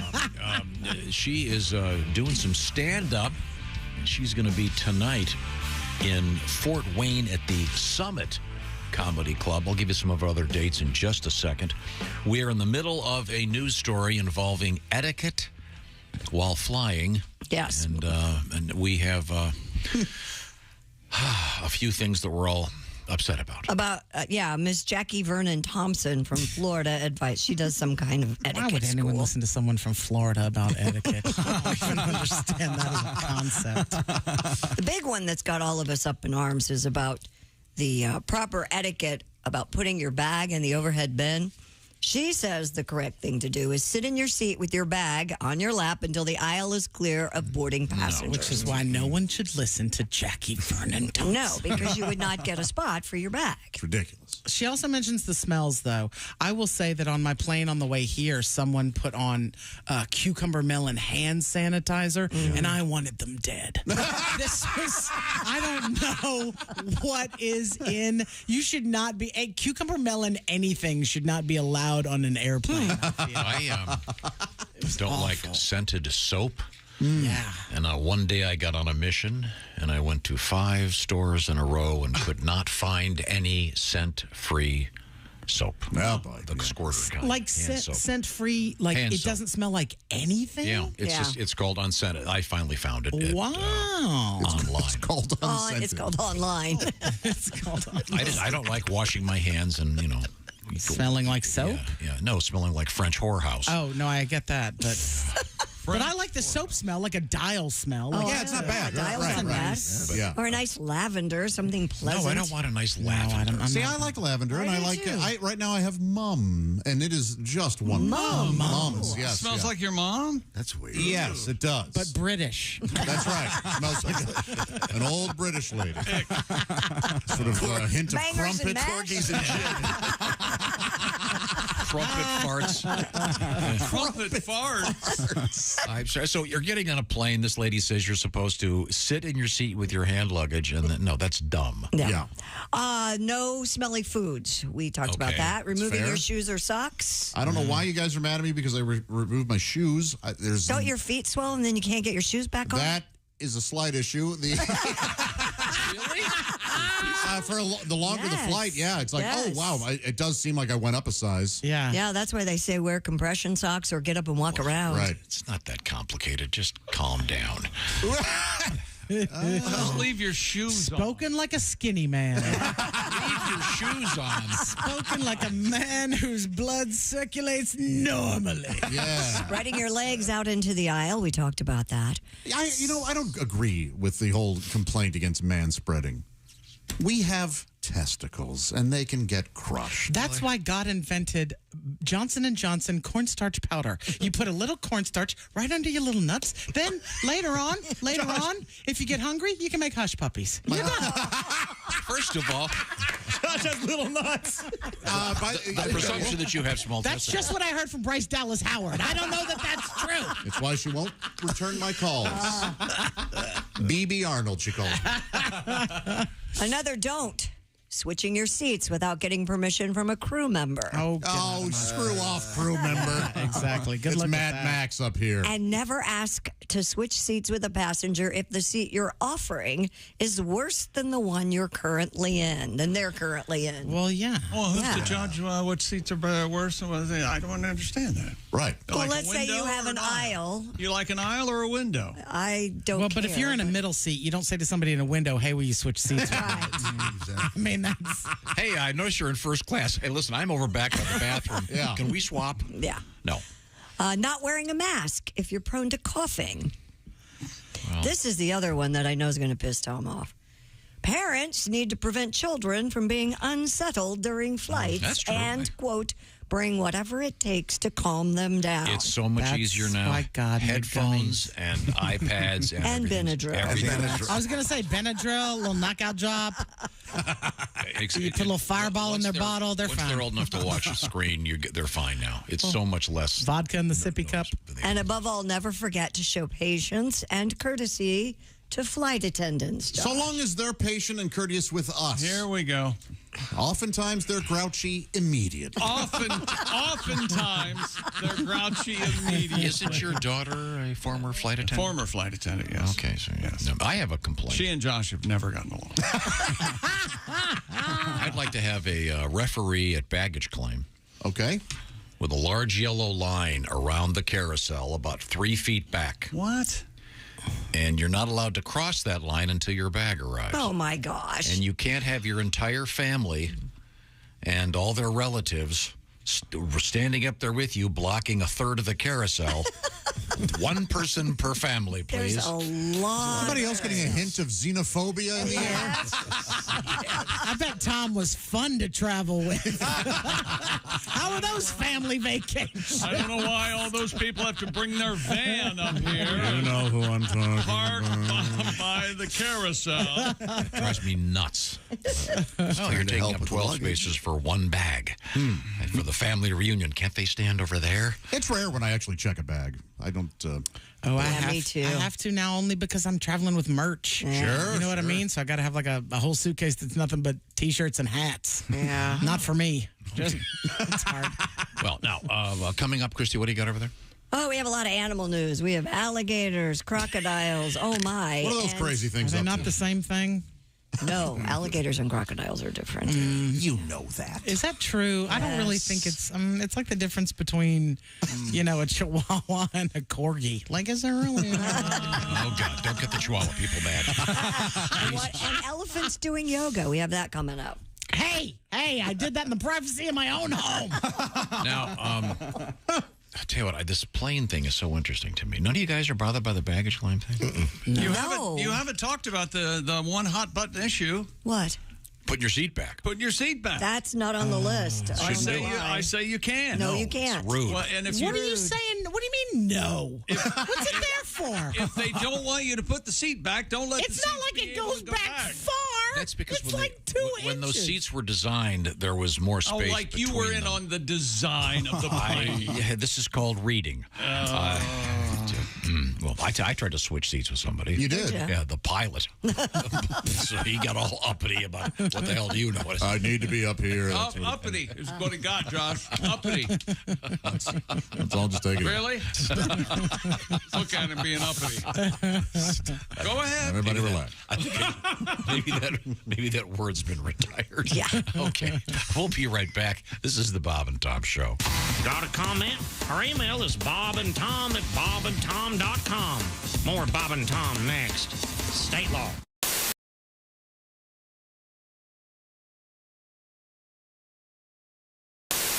Yes. What do you well, got you know, over there? I tell you, it's here's the thing. It turns out these big old studios and streaming services have decided they don't want to pay their people that have made them so much money. Oh boy, here comes the whining. And so, shut your mouth. You shut your dirty mouth. One of these days, you might write a screenplay. We're doing this for you. But anyway, we've had it, and we're not going to take it anymore because, I mean, otherwise, what are you guys going to do when you get off work? What do? You go home and you stream all this stuff, right? So you can see us beautiful actors and writers. That's right. But they ain't going to be around until we get a fair deal. So Dino and I wrote a song about it. Want to hear it? Here you go. All right.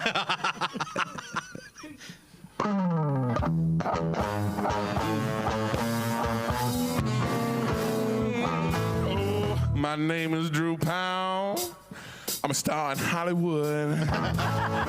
But things are dark in Tinseltown, and it ain't looking good. The writers are on strike, trying to get fair pay. Nobody's writing nothing, so I don't know what to say. I got the blues all downtown. I got them writers' strike blues. Yeah. From the top of my head down to the bottom of my socks or feet. See what I need? Actors, we need scripts just like flowers need whatever they need. And I need to get back to work because I got a family to feed.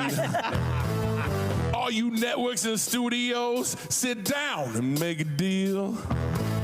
Things are gonna get ugly if I have to miss a meal.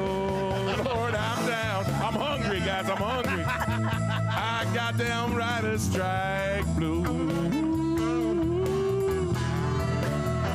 Duke, y'all better take a solo, because I'm just about to blow a fuse, you know what I'm saying?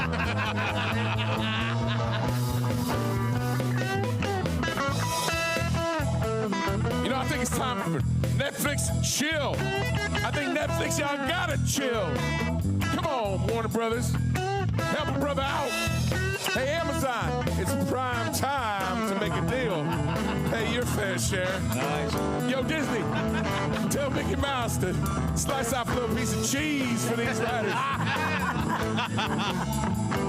I'm mad, you hear me? Duke, I'm mad. Keep playing the blues, boy.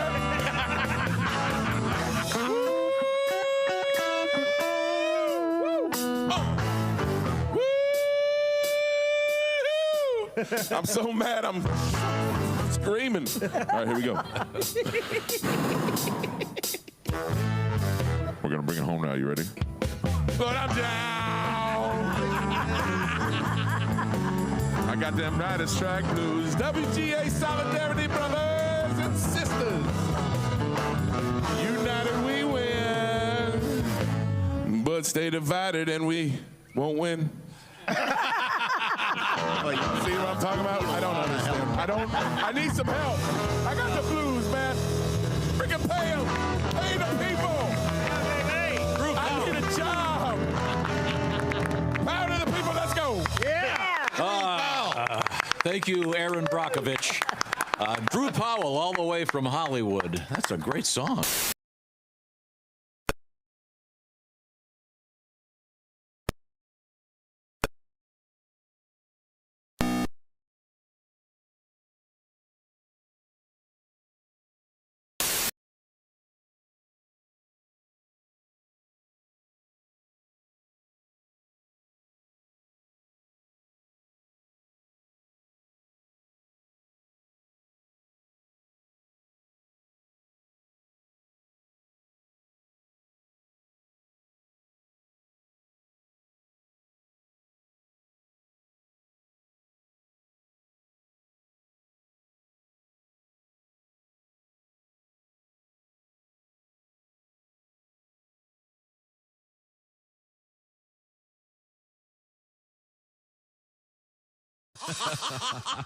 Good morning, sunshine. Bob and Tom 24/7, 24/7, 24/7. All right, on October 26th, 1881, the shootout at the OK Corral took place in Tombstone, Arizona. No kidding. Yeah, it was the Earps and Doc Holliday versus 5 members of the Cowboys. How long would you guys guess the actual gunfight lasted? Wasn't it a couple hours? Yeah. 30 seconds. 30 seconds? The actual shooting, 30 seconds. No kidding. Which really disappointed the people watching it on pay-per-view. All right, wait a minute. That's close to the Tonight only. Okay, Corral. All that build up. Pay-per-view ripoff. Yeah, I've watched a couple of those bouts. That's it. Not even a round. $59.95. 59. That's a $10 a second. All right. The technical reason the shootout happened was because the Clantons and the McLaurys were in direct violation of Town Ordinance Number 9, which made it illegal to carry guns in city limits. Thanks to the NRA, that ordinance no longer exists.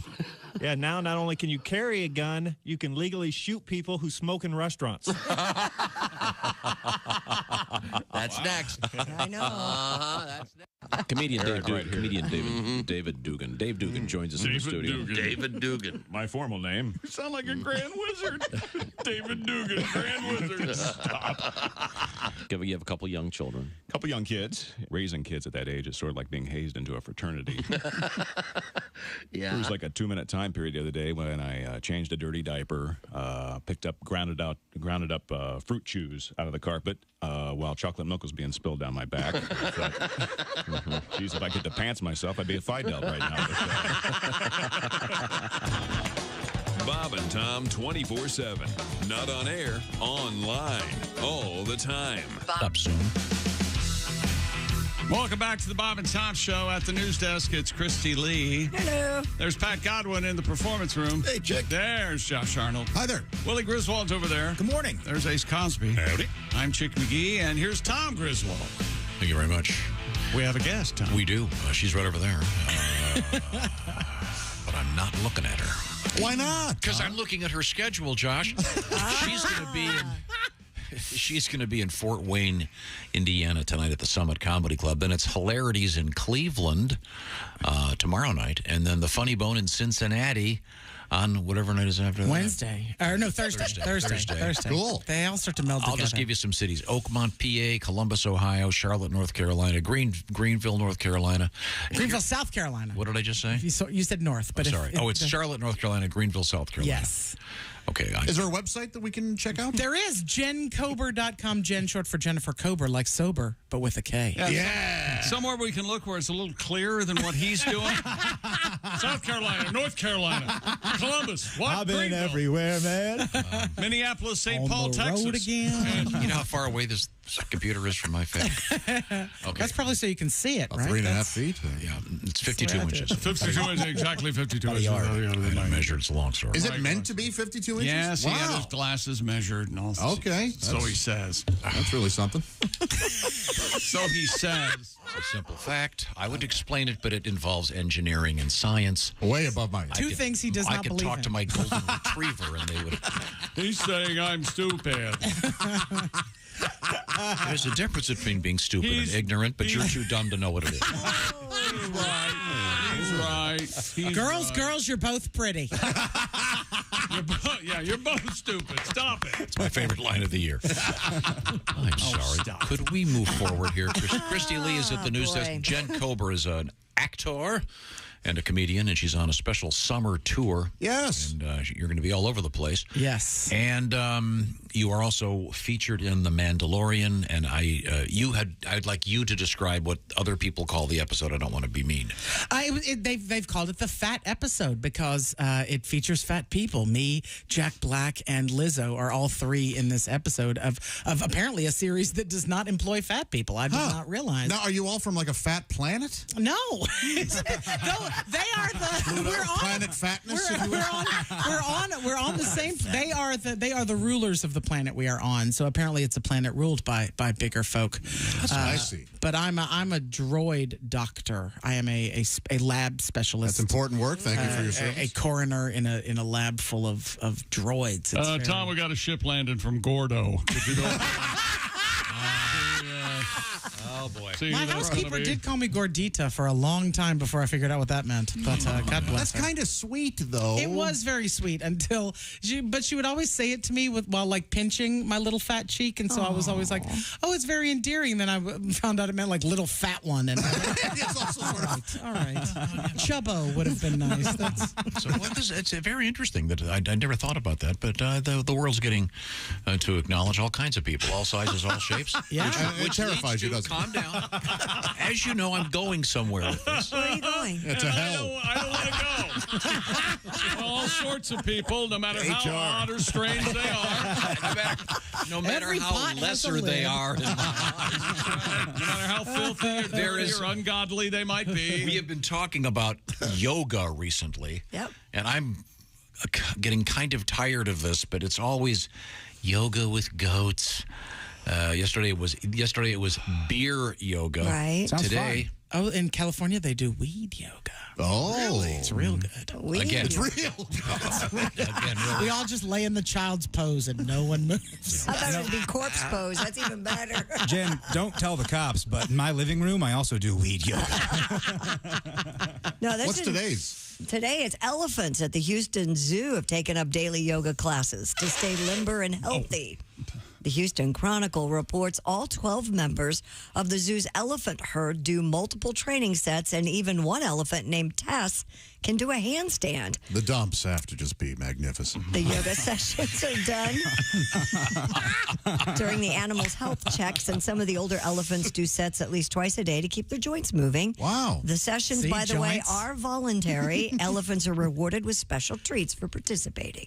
Joints. That's what they're rewarded for. Give the elephants joints. An elephant smoking a really big blunt through his trunk would be a funny visual for me. So is it holding with the trunk and going to the mouth, or it's inhaling through the trunk? You know what? Now it's inhaling through the mouth, blowing out of its trunk back into his mouth, shotgunning itself. How about Oh, look at that. Until it passes away.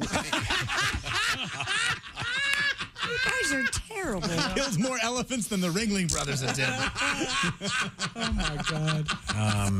The elephant enthusiasts are going to come for you guys. Just wait. Yeah. Do they have like yoga pants for them? Oh, I mean, I've seen Now, some don't be. ladies wearing yoga pants. Instead of a They make Lululemon, them it'd be big, like I a know that. Lulu cantaloupe or something. A Lulu watermelon. Okay.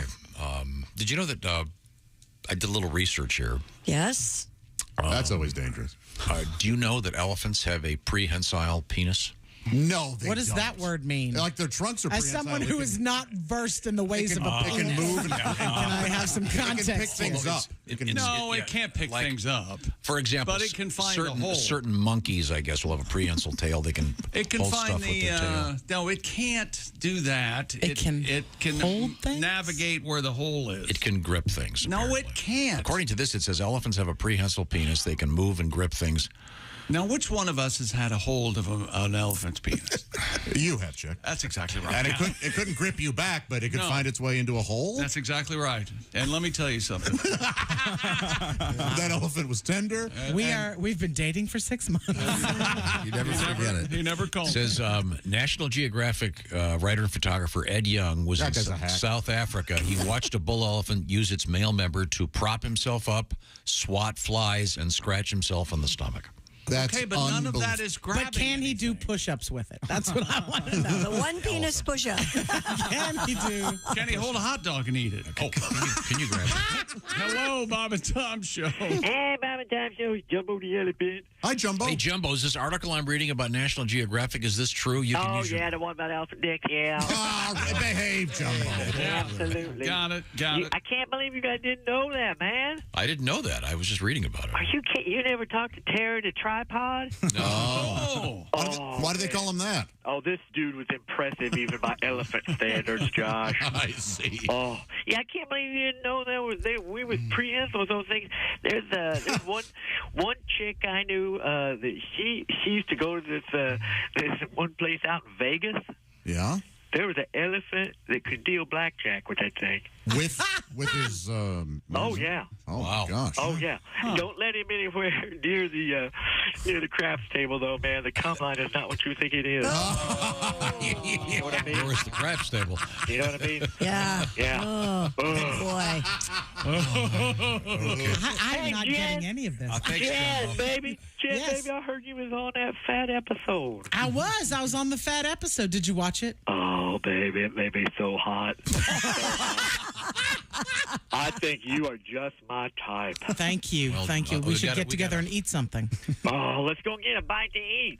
And maybe after that, we'll go do some elephant yoga. Oh. Yeah. You guys ever do the downward elephant pose? What's that? That's where we just lie down and watch some TV. Oh. That's a good it's one. a good one. It's relaxing as hell. All right. Well, thank you, Jumbo. Thanks, Jumbo. I was going to tell you some more stuff about elephant yoga. That's okay. That's okay. Just how to relax, It's, take it easy. Did you see the photograph of that prehensile elephant penis? Yeah. There's You a guys picture. looking at the elephant dick? Yeah. At Christy Lee's computer. ED. Yeah. That's why Tom's screen is 52 inches away. Get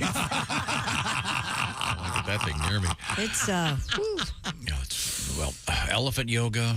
What's next? Goat yoga, beer yoga.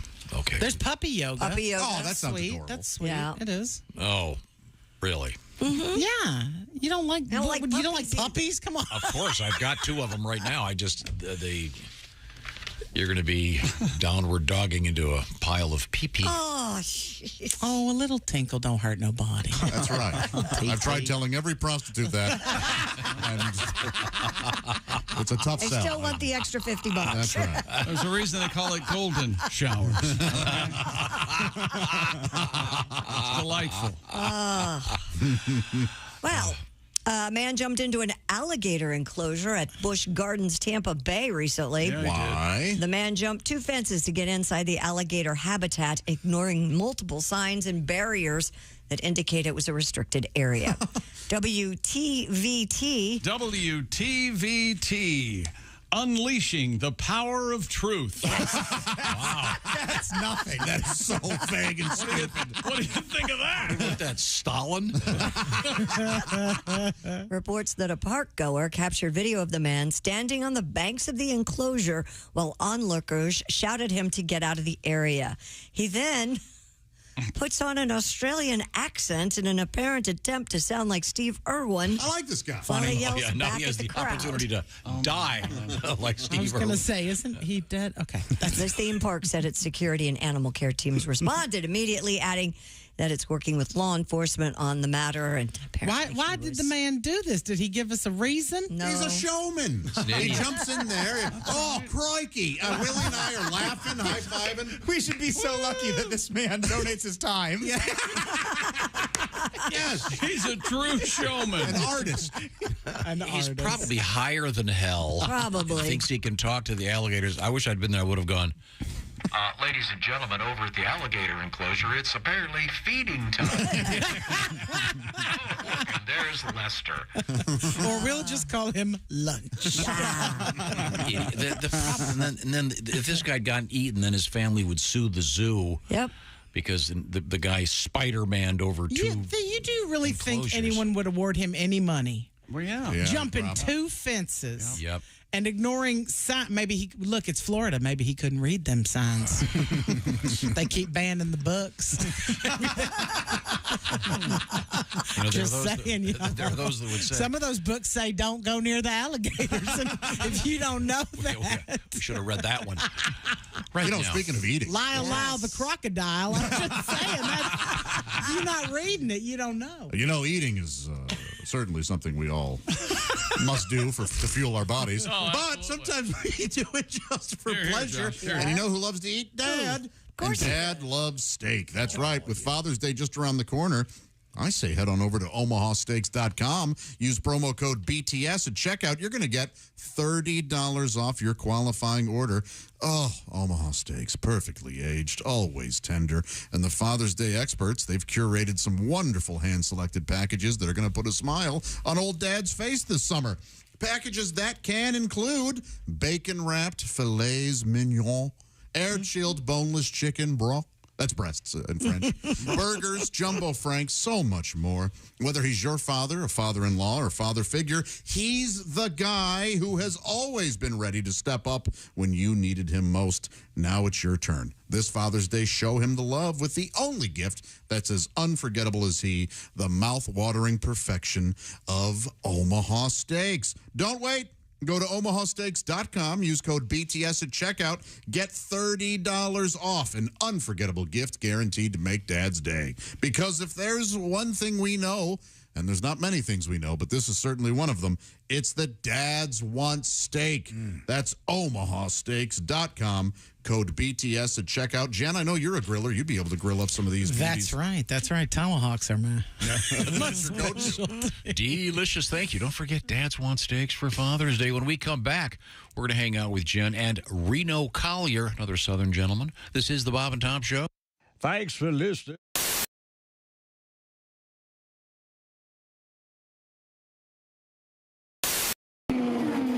Race fans, it's May, and you're out at the track. You're hot and thirsty. If you don't get some relief quick, just like those Indy cars, your body's going to overheat. That's why you need the cool, refreshing blast of body fuel.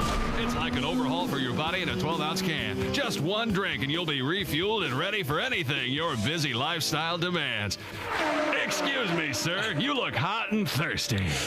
Boy, I sure am. I got my 2 kids with me, and I forgot the cooler in the car. God, it's got to be 100 degrees out here. I could sure go for a cold drink of water. Water? You don't want water. You want something that'll replenish all the fluids you've lost. You need the overhaul for your body in a 12-ounce can. You need body fuel. Body fuel? I never heard of it. That's because it's new. Here, try it, sweet. Jesus! This tastes like motor oil. Well, there is some motor oil in there. And some transmission fluid, gasoline, and even a little engine coolant. Engine coolant? Hey, I can't see. Well, of course you can't see. That's the power of body on your system, making it just like brand new. What do you think of body fuel? Are you trying to kill me? Hey, what's that fizzing noise? That's a little battery amp.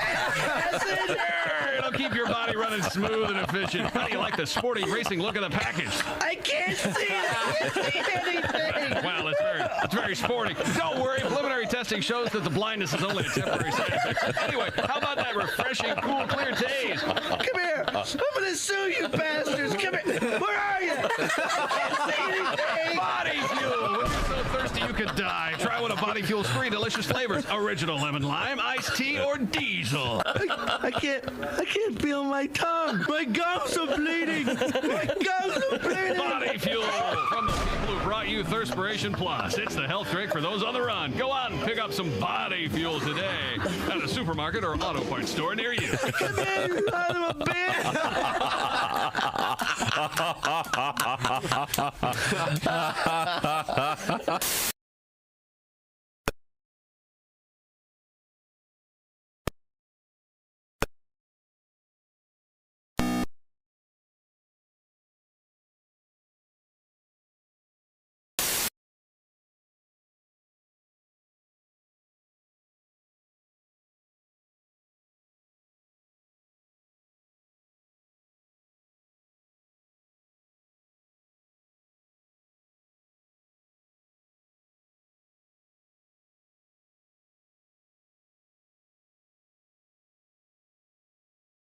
In the morning and highlights all day long. The Bob and Tom Show, weekday mornings at 6 a.m. Eastern on Bob and Tom 24/7. Bob and Tom. 5, 4, 3, 2, 1.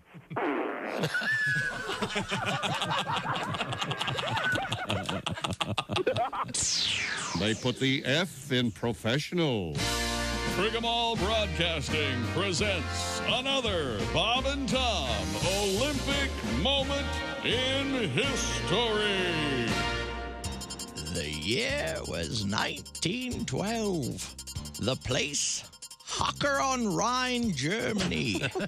After several complaints about unsanitary conditions from competitors in a sledding event, it was determined that some of the participants were unaware of the precise nature of a particular event.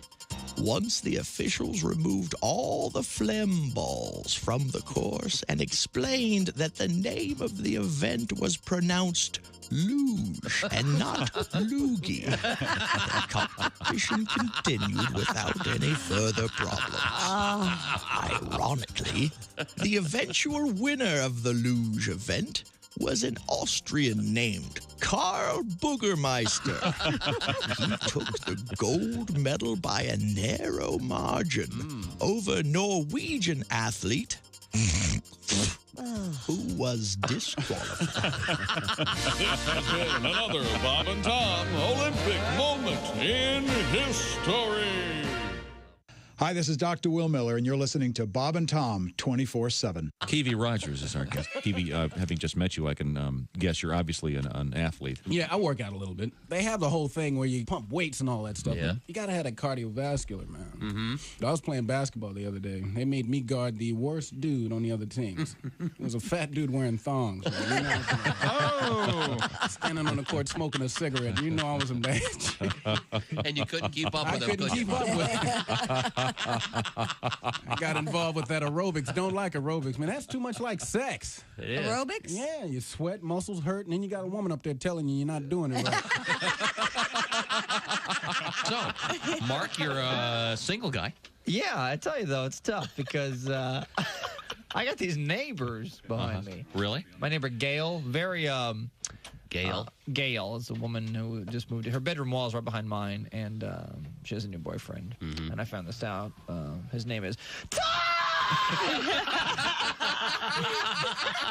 Hey, guy, it's Ken Tarmac. You're listening to Bob and Tom 24/7. Take that to the bank. Welcome back to the Bob and Tom Show. Christy Lee at the news desk. Hello. There's Pat Godwin in the performance room. Hey, Chick McGee. There's Josh Arnold. Hi there. There's Ace Cosby. Hey. Willie Griswold's over there. Hey, man. I'm Chick McGee, and here's Tom with, we got a couple of special guests. Jen Kober is from Louisiana, and we're going to hook up with a guy named Reno Collier, who is calling us from Tennessee. It's the Good morning. It's the southern hunk of our show. Hey, Reno. Good morning, guys. How is everybody? Good. How are you, sir? Weren't you in a calendar called Good. Southern Hunks? I was. Yeah. Yeah, but it was for hunks of cheese. It was a totally different type of thing. Well, no. Reno, do you know Jen? Jen, have we met? Yes, we have. I think we met here one time, and then of course. Hey, I know you. I just saw your face. on the I'm road. sorry. On the road with Somebody. Yeah, I think maybe we were with Ron. Yeah, Ron White. Yeah. Well, I bet that's what it was. Yeah. Now, awesome. Well, it's good to see you. Good to see you, friend. How are you? I'm good. I'm good. Like hey, guys, we have a show to do. Catch up later. Sorry, we're just catching up. Now, Reno, how are things? We haven't talked to you for a while. It's good, man. I've been working. I'm going to shift gears a little bit, and I'm going to be doing a play, a residency thing at the Woolworth Theater in Nashville, coming up starting in the beginning of the fall. Oh, that's cool. And yeah, man, for like 6 months. So I'm going to do I got some shows coming up, and then after that, I'm a thespian, Tom. Oh, well, we got so am two I. of them. Got a girl. Aren't we all? Aren't we all? So, have you Never did my toes. have you started rehearsing this play yet? Yeah, we're getting into it. I'm leaving here, going right over to the theater. It's called The Evolution of the Dad Bod. Oh. And it follows a man from inception to how they end up with this body at the end, into their 40s, stuff like that. It's kind of, there's a lot of ups and downs. You know how it is, man. I mean, we beat the hell out of ourselves. So it's kind of an explanation of how we got here. Gotcha. Sounds good. Well, sounds yeah. good. Our It's gonna be guest fun, man. is Reno Collier, a distinguished stand-up comedian. And Reno prepares something for us pretty much every week. We call it the Country Fried Take. Do we have one today? Yes, sir, we do. Well, let's go. What do you got? So, I saw a guy getting interviewed on TV who owns an artificial intelligence company, this AI stuff going around, and they're developing and manufacturing human-like robots. And in the interview, he believes that at some point the robots will be able to show empathy, hold conversations, and eventually basically take over and outsmart the human race. Well, here's an idea. Quit making them, dumbass. If you're cooking a meal and you know eventually the food will attack and kill everyone at the table, how about you pivot and order out a pizza? And does anybody else feel like instead of movies imitating life, movies are prophesizing it? Go back and look at the movies where robots take over. And a lot of them are kids' movies. Big Hero 6, Transformers, WALL-E, Chappie. As early as 1927 with a movie called Metropolis, where AI takes the form of a humanoid robot and it tries to take over a city. And we watch these movies to escape. We didn't know we were watching the future unfold. You know what I mean? In the movie Spielberg did called AI in 2001, where that kid who saw dead people or whatever, he plays, you know what I mean? He plays this lovable, childlike android who tries to drown a kid at a birthday party.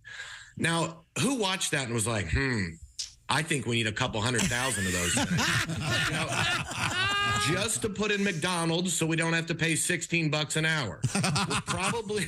We're probably going to lose a bunch of kids to getting choked out in the ball pit, but the government can't tax WALL-E. I don't see a downside. And all the blame for this fiasco lies on the shoulders of one family, the Jetsons. They had, you know what I mean? They had that sweet robot Rosie that cleaned up the house, took care of the kids, fed the dog. It all looked so nice. Now we have people building them so they march in unison and they talk without that I am robot voice. They're more like, I'm here for your pleasure. Well, you know what? I ain't buying it. These things are too real. I watch my Roomba automatic vacuum find its way around the house and think, I should shoot this damn thing. But I know he'd come back. That's probably how they multiply. And now they're selling the idea with a nice big bow on it. You can have sex with them. Now, look, you know a man thought of this. No woman watched Star Wars and saw C-3PO and thought, forget Harrison Ford. I'm banging that droid. You know? But a guy will put his wiener in a toaster for $50 if it's a TikTok challenge. That's funny. You really want a technologically sound robot as your lover anyway? What if it seizes up in the middle of lovemaking?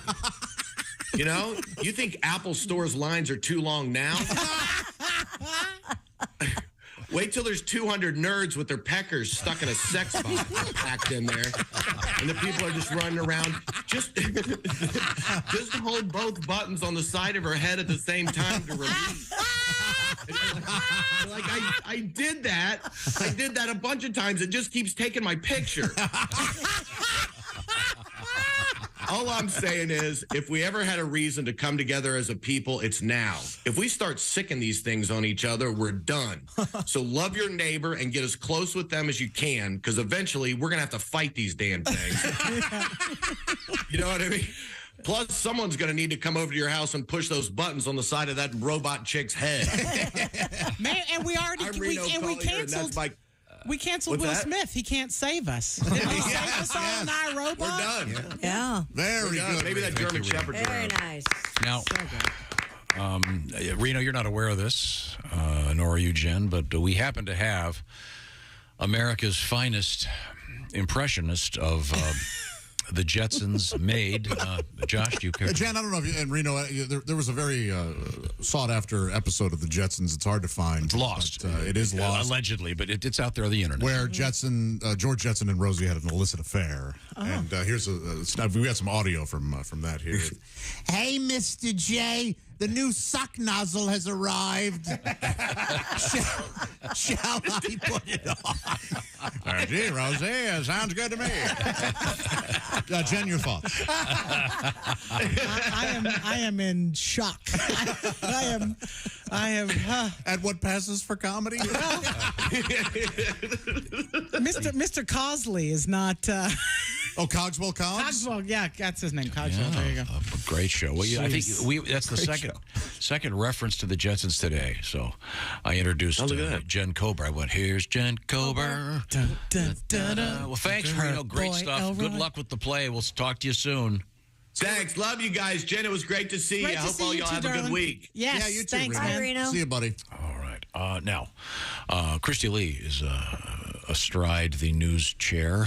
In California, authorities nabbed an alleged serial Lego thief outside a Target store. Oh. The Upland Police Department said security guards at the store noticed the 22-year-old man loading up his shopping cart with Legos and recognized him from previous thefts. Apparently, he tried to steal nearly $2,000 worth of Legos. So 3 boxes. Yeah. They're proud of him. Arrested on charges of theft and resisting arrest. And the cops, when they went to arrest, they screamed, "Lego!" You too, Jen. Wow. I wanted to get in on the crappy joke thing you guys have going. I didn't want it to just be y'all having When he fun. goes to prison, he'll be saying, "Let go my ass." Wow. The voice. KCAL. KCAL, the power of news coverage. Yes. Reports the suspect could be connected to other Lego thefts in 3 different counties, and the total amount stolen sets could amount to over $30,000. Wow. They caught the suspect, 22-year-old Ever Macias, after security guards noticed him loading up the cart with Legos. Ever? That's an interesting name. Yeah, Ever, Ever. Hey, Macias? I don't think he did. He never ever lets go. Ironically, he'll be in a cell block. Make him walk on Egos. Egos, did I say Egos? No, you don't I walk on meant Egos. That sounds nice. Hot. Very hot. Oh, that's hot. And buttery. The court says I want it's an egg. giving an 82-year-old man a last warning after he was found guilty of drug dealing, despite 24 previous convictions. All right, now look. This is your last warning. 24, and we're fed up. How old is this guy? German man, he's 82 years old. The retired seaman who said he wanted to improve his... It's a seaman, Tom. Well, you're close to retiring your seaman, aren't you? I think he's been retired for me. Never say never. Who said he wanted to improve his meager $855 a month pension by selling marijuana, was handed a suspended sentence this week. German news agency DPA reported prosecutors had asked the court to impose a prison term of 34 months in view of the man's lengthy criminal record and an existing suspended sentence. However, judges said that they would make an exception and classify the latest crime as less serious offenses due to the man's particular circumstances and recent health problems, but said this is his last warning. I mean, yeah, he's just a regular criminal in Germany. Most guys that are 80 in Germany are war criminals, so no big deal, right? I don't think that's actually historically right. I think your math is just They'd be 100. Yeah, I feel like they'd be a little older. Does it say what drugs he was dealing? Just marijuana? Is that legal in? It's not legal in Germany. No, I don't know. But I mean, you'd think he'd be doing, for his demo. His clients. Oh, the Viagra or something. Like the Viagra. Yeah. Or the osteoporosis for the bone. Boniva or whatever. Yes. Is that what that's called? The Bonaphone? I don't know. It is the Bonaphone. The Bonaphone? Okay. He's. I wonder if he has like an early bird special. Like they have at the cafeteria. I'd like the Jack Benny. Jack Benny. You have to get it before 4? Before 4:20. 4 joints in a vial of Viagra. Chick goes, Jack Benny. Okay, just a second. Christy, we'll back me up on this. There is a cafeteria that has the Jack Benny There special. is a cafeteria here. We believe you. That still has the Jack Benny special. I know. What is it? I know. Jack Benny was notorious. No, I know who Jack Benny. What's the special? It's cheap. just a It's something. smaller... It's a bargain. It's small. a bargain. Okay. It's a cheaper version of their And I can't imagine any of their clientele was even alive when Mr. Benny's program was still on. What does that go off the air in the early 60s? Well, yeah. I'm not saying anything. I might lose my job. There are people still alive that know who Jack Benny is. Well, sure. No, I certainly know of them. Yeah. Found it funny. If there are, they're clinging to life. Well, have you been to that place? Well, I like that place. I love it. It's delicious. But we skew. Oh, yeah. We skew. They call Tom Whippersnapper. No, they call me punk. Look at this punk kid. You're careful, mister. I'll take your wheelchair spot. Be careful, mister. I do love that place. So they're letting this guy, just because he's 82, they're letting him walk. Yeah. But I heard they took away his walker. So they're letting him stumble. Bailiff, don't pick him up. Don't break a hip, Pops. Pops! I'd love it if Christy was out there calling old men Pops. Hey, Pops. Out of the way, Pops. She's in Target. I'm not doing Well, speaking of old, What? do you have the crocodile story? This is amazing. Is it after a while? It is. Time to do. It's finally after a while. Here we The go. world's largest crocodile in captivity is celebrating its 120th birthday. According to the Australian Broadcast Corporation, no one really knows the age of the croc named Cassius. How'd you like to see his dentures, huh? It's sharp and a big mouth there. But what we do know Yeah, look, he still has 80 of his 170 teeth. is that Cassius is very old. Crocodile researcher Graham Webb, who was 30 when Cassius was first captured in 1984, said he was 16 feet 10 inches with at least another 6 inches of tail missing and a bit of snout gone. Oh, my. What? Webb recently visited the reptile at Marineland Crocodile Park and How you noted doing? that Cassius has grown even more, which he said snout off. is unusual for a very big croc. He was big and old when we caught him, and 38 years later, he's still alive. 120 candles affixed to a Jack Russell Terrier.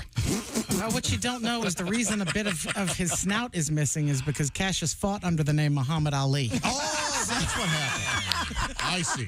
So he was knocked out, and a bit of the snout got taken. Very old. Yes, very old. He has dementia. Oh, he does? He thinks he's a turtle. That is That's a cute joke. very cute. First he thought he was an alligator. He looks kinda Then a like- Florida guy jumped in the cage. Now, speaking of great things to do. Speaking of Raycon earbuds. Listening to this show on those great Raycon earbuds. God, I love those things. How would you like to see a crocodile or an alligator wearing Raycon earbuds? Do they have ears? Sure. Yeah, they got ears. They have hearing bones, I think. Hearing bones? Yeah, right there on the top of their head. How about humanity? How do we do with our ears? Well, if you're not listening to Raycon wireless earbuds, what the heck's your problem? Raycon's mission, we all know it, is to prove that you shouldn't have to pay an arm and a leg for quality sound and those essential smart tech listening features you're coveting so much. With Raycon, you can get a pair and a spare and still pay less than you would with some of those other big-name tech brands out there. Raycon knows that right about now, every purchase needs to be watched. Keep an eye on your checkbook. You know, Raycon's offer buy now, pay later options and an easy and free return guarantee. Plus, they offer free domestic shipping and flat fee international shipping and over 50,000 five-star reviews. And I haven't even told you about Raycon's 8 hours of playback, crystal clear call quality, and water and sweat resistant. Go to buyraycon.com/Tom today. Go right now and get 15% off your already low price with Raycons. That's buyraycon.com/Tom. Score 15% off your Raycon purchase. That's buyraycon.com/Tom. Thank you very much. I love my Raycons. By the way, Jen Kober, our guest, Fort Wayne tonight at the Summit Comedy Club. Then it's Cleveland, Cincinnati, Canton, Oakmont, PA, Columbus, etc., etc. You'll find her schedule at Jen Kober, which is sober with a K, jenkober.com. That's right. Thank you. You're very welcome. I'll be right back. It's the Bob and Tom Show. Thanks for listening.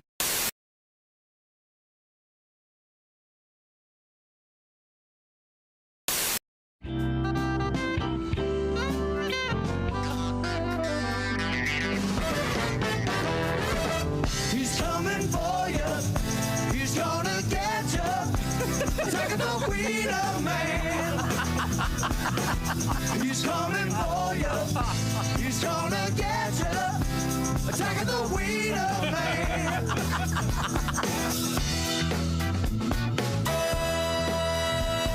Late at night when the bars are closing, alcohol takes its toll, and the drinkers need their favorite vendor, a tasty treat of sausage splendor.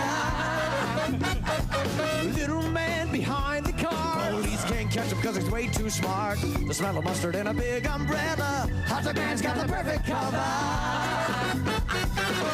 He's coming for you, he's gonna get you, attacking the wiener man. He's coming for you, he's gonna get you, attacking the wiener man.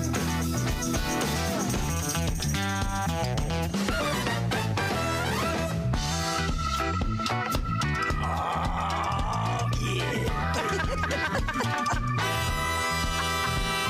He waits outpatient out in the street. All the hunters want to sample the meats. He can't help but relish the fact the footlong keeps you coming back. Once you're feeling safe and cool, that's when the wiener man makes his move. You can't scream when your mouth is full. He's coming for you. He's gonna get you. Attacking the wiener man. He's coming for you. He's gonna get you. Attacking the wiener man. Crowd.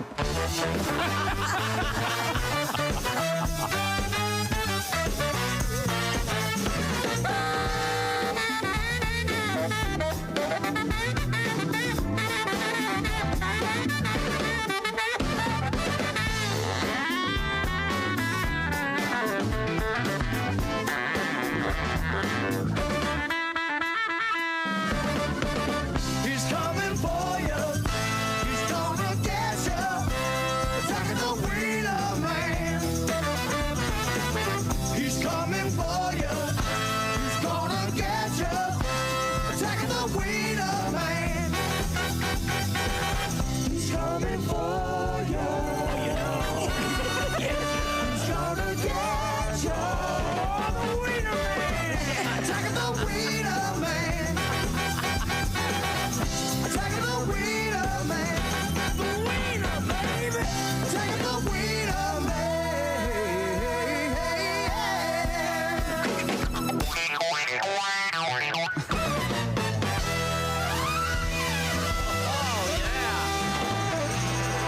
Oh, man. Here come the mummy. This is the most fun I've had in 20 years. I know. This is the best. How can being that dead make you feel that alive? I don't know.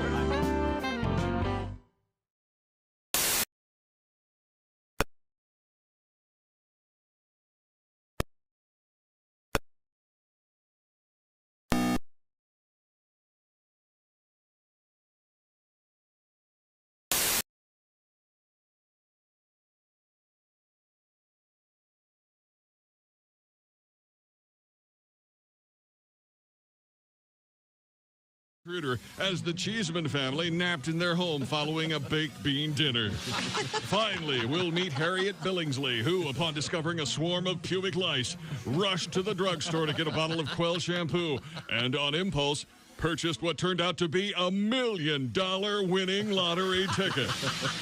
Join host Dick Vermin tonight for Miracle Pests. Miracle Pests, only on Bob and Tom Television. Morning laughter just might be the best medicine. If you want to turn your daddy parts orange, eat some Cheetos and watch some porn. Bob and Tom 24/7. It's time for Oliver's Cliff Notes Hits of the 70s. This week, Timothy by The Boys from May 1971. Now here's your host, Oliver Lang. Okay, let's see. Lyrics are kind of hard to understand here. I'm just reading them off the album cover. 3 guys are trapped in a mine. Let's see, Joe was looking at Tim. Oh, what the f***? They ate him! Oh, my God! Oh, I'm gonna be sick.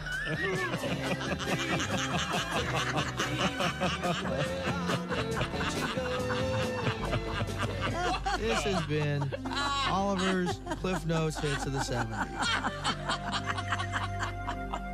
Okay. Sean Morey is here with us. Sean, nice to see you. I get annoyed by certain things.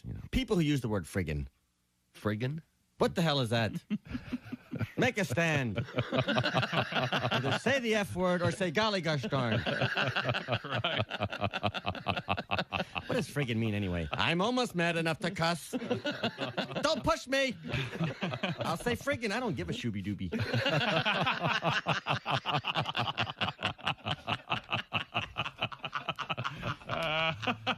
I heard a funny word the other day. Cripes. Cripes? Some guy said, for cripe's sake. Who would that be? Jesus Cripes? The son of Gosh?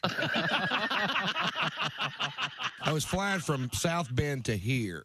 I was on a plane this big. It was like a pack of gum with 8 people in it. What happened was we took off from the South Bend Airport Hair Care and Tire Center there. I don't know if you've ever been there. We got halfway here. We had to go back. It's like a 12-minute flight. We had to go back. We had engine trouble. We lost some oil pressure in one of the engines, and they told us about it over the speaker system of the plane, right, which was stupid because they could have just went, hey, we lost some oil. They got to just a little turn around and yelled at you. The guy sitting next to me is losing his mind. He goes, hey man, if one of these engines fails, how far will the other one take us? And I was like, all the way to the scene of the crash. Essential Morning Radio. All day and all night. Really? No, seriously. Really? Bob and Tom. Welcome back to the Bob and Tom Show. At the news desk, it's Christy Lee. Hey. There's Pat Godwin in the performance room. Hey, chick. There's Josh Arnold. Hello there. Ace Cosby's here. Hey. He's ready to go, Tom. There's Willie Griswold. What's up, man? I'm Chick McGee. Here's Tom with our special guest and our special feature. Yeah, she is actress, actor, comedian guy. All of the things. It's Jen Kober. Jen, you're a professional. Yes. I recognize. I think do we all recognize that? Of course. Yes. Yeah, very funny. Love her. But as I often say, even in his heyday, when he was at his very best, Tiger Woods would take golf lessons. Yes. So it's time for you to take a little schooling. Oh, boy. In the world of comedy. Okay. Without any further ado, ladies and gentlemen. Who's that sexy man with a deep voice? Ace Cosby, here he is with his joke of the day. Josh, you mentioned in the hallway I haven't done a knock-knock joke in years. Yeah. Well, here we go. Knock-knock. Who's there? Cows go. Cows go who? No, cows go moo. Jen was a fan. Listen, I like a good knock-knock joke. I have nieces and little people in my life, and they always want me to tell them something funny, and so I have to have something to say. And that's Write that down. Yes. Knock-knock is a real good one. It's all And yours. Speaking of cows, right now go to omahasteaks.com. Hey! Use code BTS at checkout. Get $30 off an unforgettable gift guaranteed to make your dad's day. That's Omaha Steaks, because if there's one thing we know, it's that dads want steak. And if there's two things we know, it's that dads want steak and that Jen Kober will cook up a mean steak. Thank you very much. Yes. Now, it's time to review History? Today in history. Today in history. Oh, it's a big day. June 6th. Yeah. Yep. Let's start with Historically. birthdays. Okay. All right. Okay. Born in 1775, Nathan Hale. Hello. Oh, he did something. I remember him from the history. I only regret that I have but one life to lose for my country. It's a bold statement. Yeah. Brave man. Yeah. Or stupid. How about this one? 1947. Happy birthday. I'll run this one by you, Christy. Yes. Robert Englund. Oh, yeah. Do you know that? Freddy Krueger, England? Yes. Ah. Nice. Wow. Played Fred Krueger. The theme to that movie. Doesn't he have a documentary or something coming out? Today? Yes. Could have been anybody. No, it couldn't have. That's an absolute. That's not true. He might as well be a Muppet. That is a total lie. It's all personality. I have never seen one frame of that movie. Never. You should. Never. That first one is.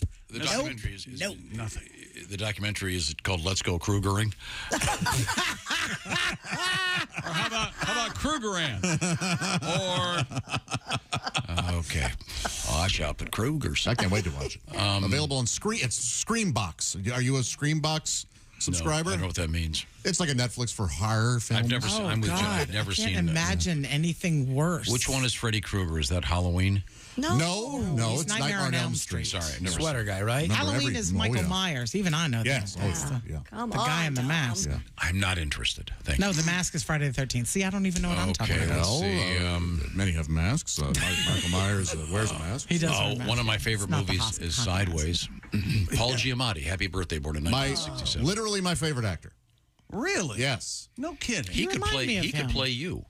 You remind me of him. We did a side-by-side once, and it was pretty uncanny. He was pig vomit. He was, yes. You really want to bring that movie up on this show? No.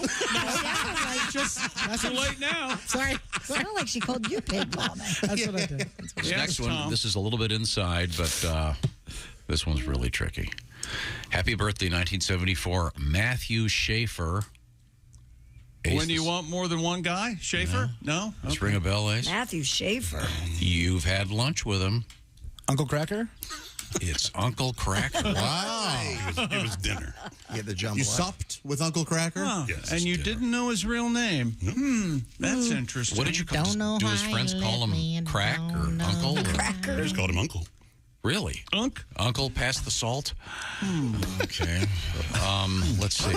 That's weird. 1844, the YMCA was founded by George Williams in London, which You're eventually really lead to a hopping around, aren't you? a great song.